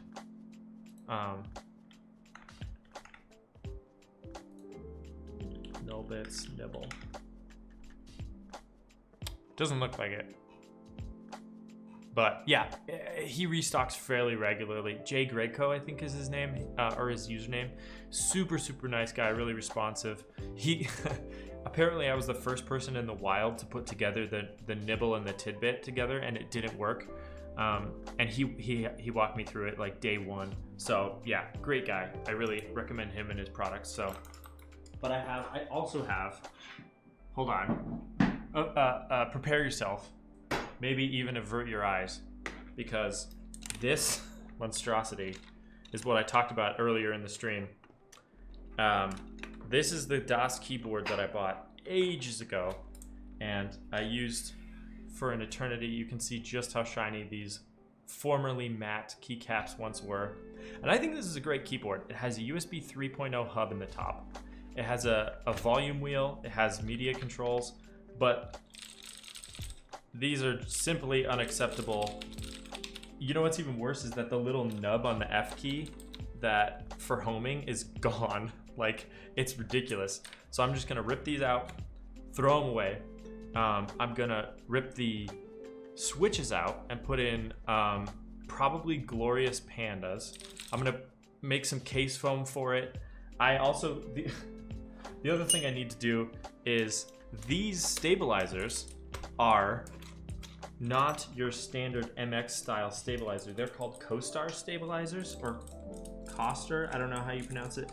But they have this little insert that there's like a wire that goes into these little inserts here, and then has a corresponding wire right here.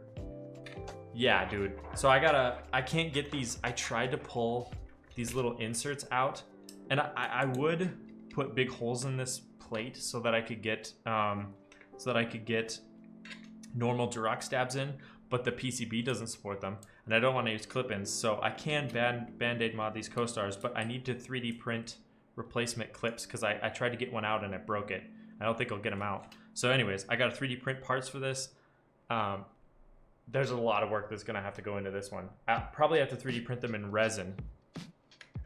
The problem with the Logitech keyboards is that they use Romer G switches, which aren't even really like an MX style So anyways, having said all that, oh, and I also want to make this cable replaceable, but keep these USB ports. So I'm gonna have to take this whole thing apart and solder a new, like a daughter board onto. I don't want to overpromise and underdeliver, so I'm gonna see if I can do that. But then, anyways, just make this like a modular cable USB-C, and then put a nice set of keycaps on it. I think it would look super clean. But that's a tall order, so I got that too. But I actually, yeah, I have a basket weave. I got a bunch of keyboards that are kind of ready to go for rebuilds. But anywho, maybe I'll make that like a goal of some kind. Not that I can even get subs right now because of I'm not an affiliate at the moment, but when I finally muster up the time to lube 105 glorious pandas and 3D resin print those clips and figure out how to replace that cable, I will let you know. But other than that, it's been 4 hours. I think that's reasonable for a stream. But thank you for hanging out, everyone. I appreciate chatting with you guys. That was really fun. I'll be back next Monday. I stream every Monday around 6 p.m. If I end up building the barleycorn, it'll be... If I build the barleycorn, it'll end up being probably 5 p.m. my time. That's MST. So you do the math, I guess. I'm tired. But yeah, thanks for hanging out. I really enjoyed it. And that's all I got for tonight. So yeah, check out my website if you're interested in my build services. Yeah, absolutely. I appreciate you stopping by, Mackenzie. Or M. Kenzie. Actually, I don't know if I'm pronouncing your name correctly. I'm sorry. I've been calling you Mackenzie this whole time, but M. Kenzie. Yeah, anyways, I am heading out for the night, so thank you all. Appreciate it. Have a good night.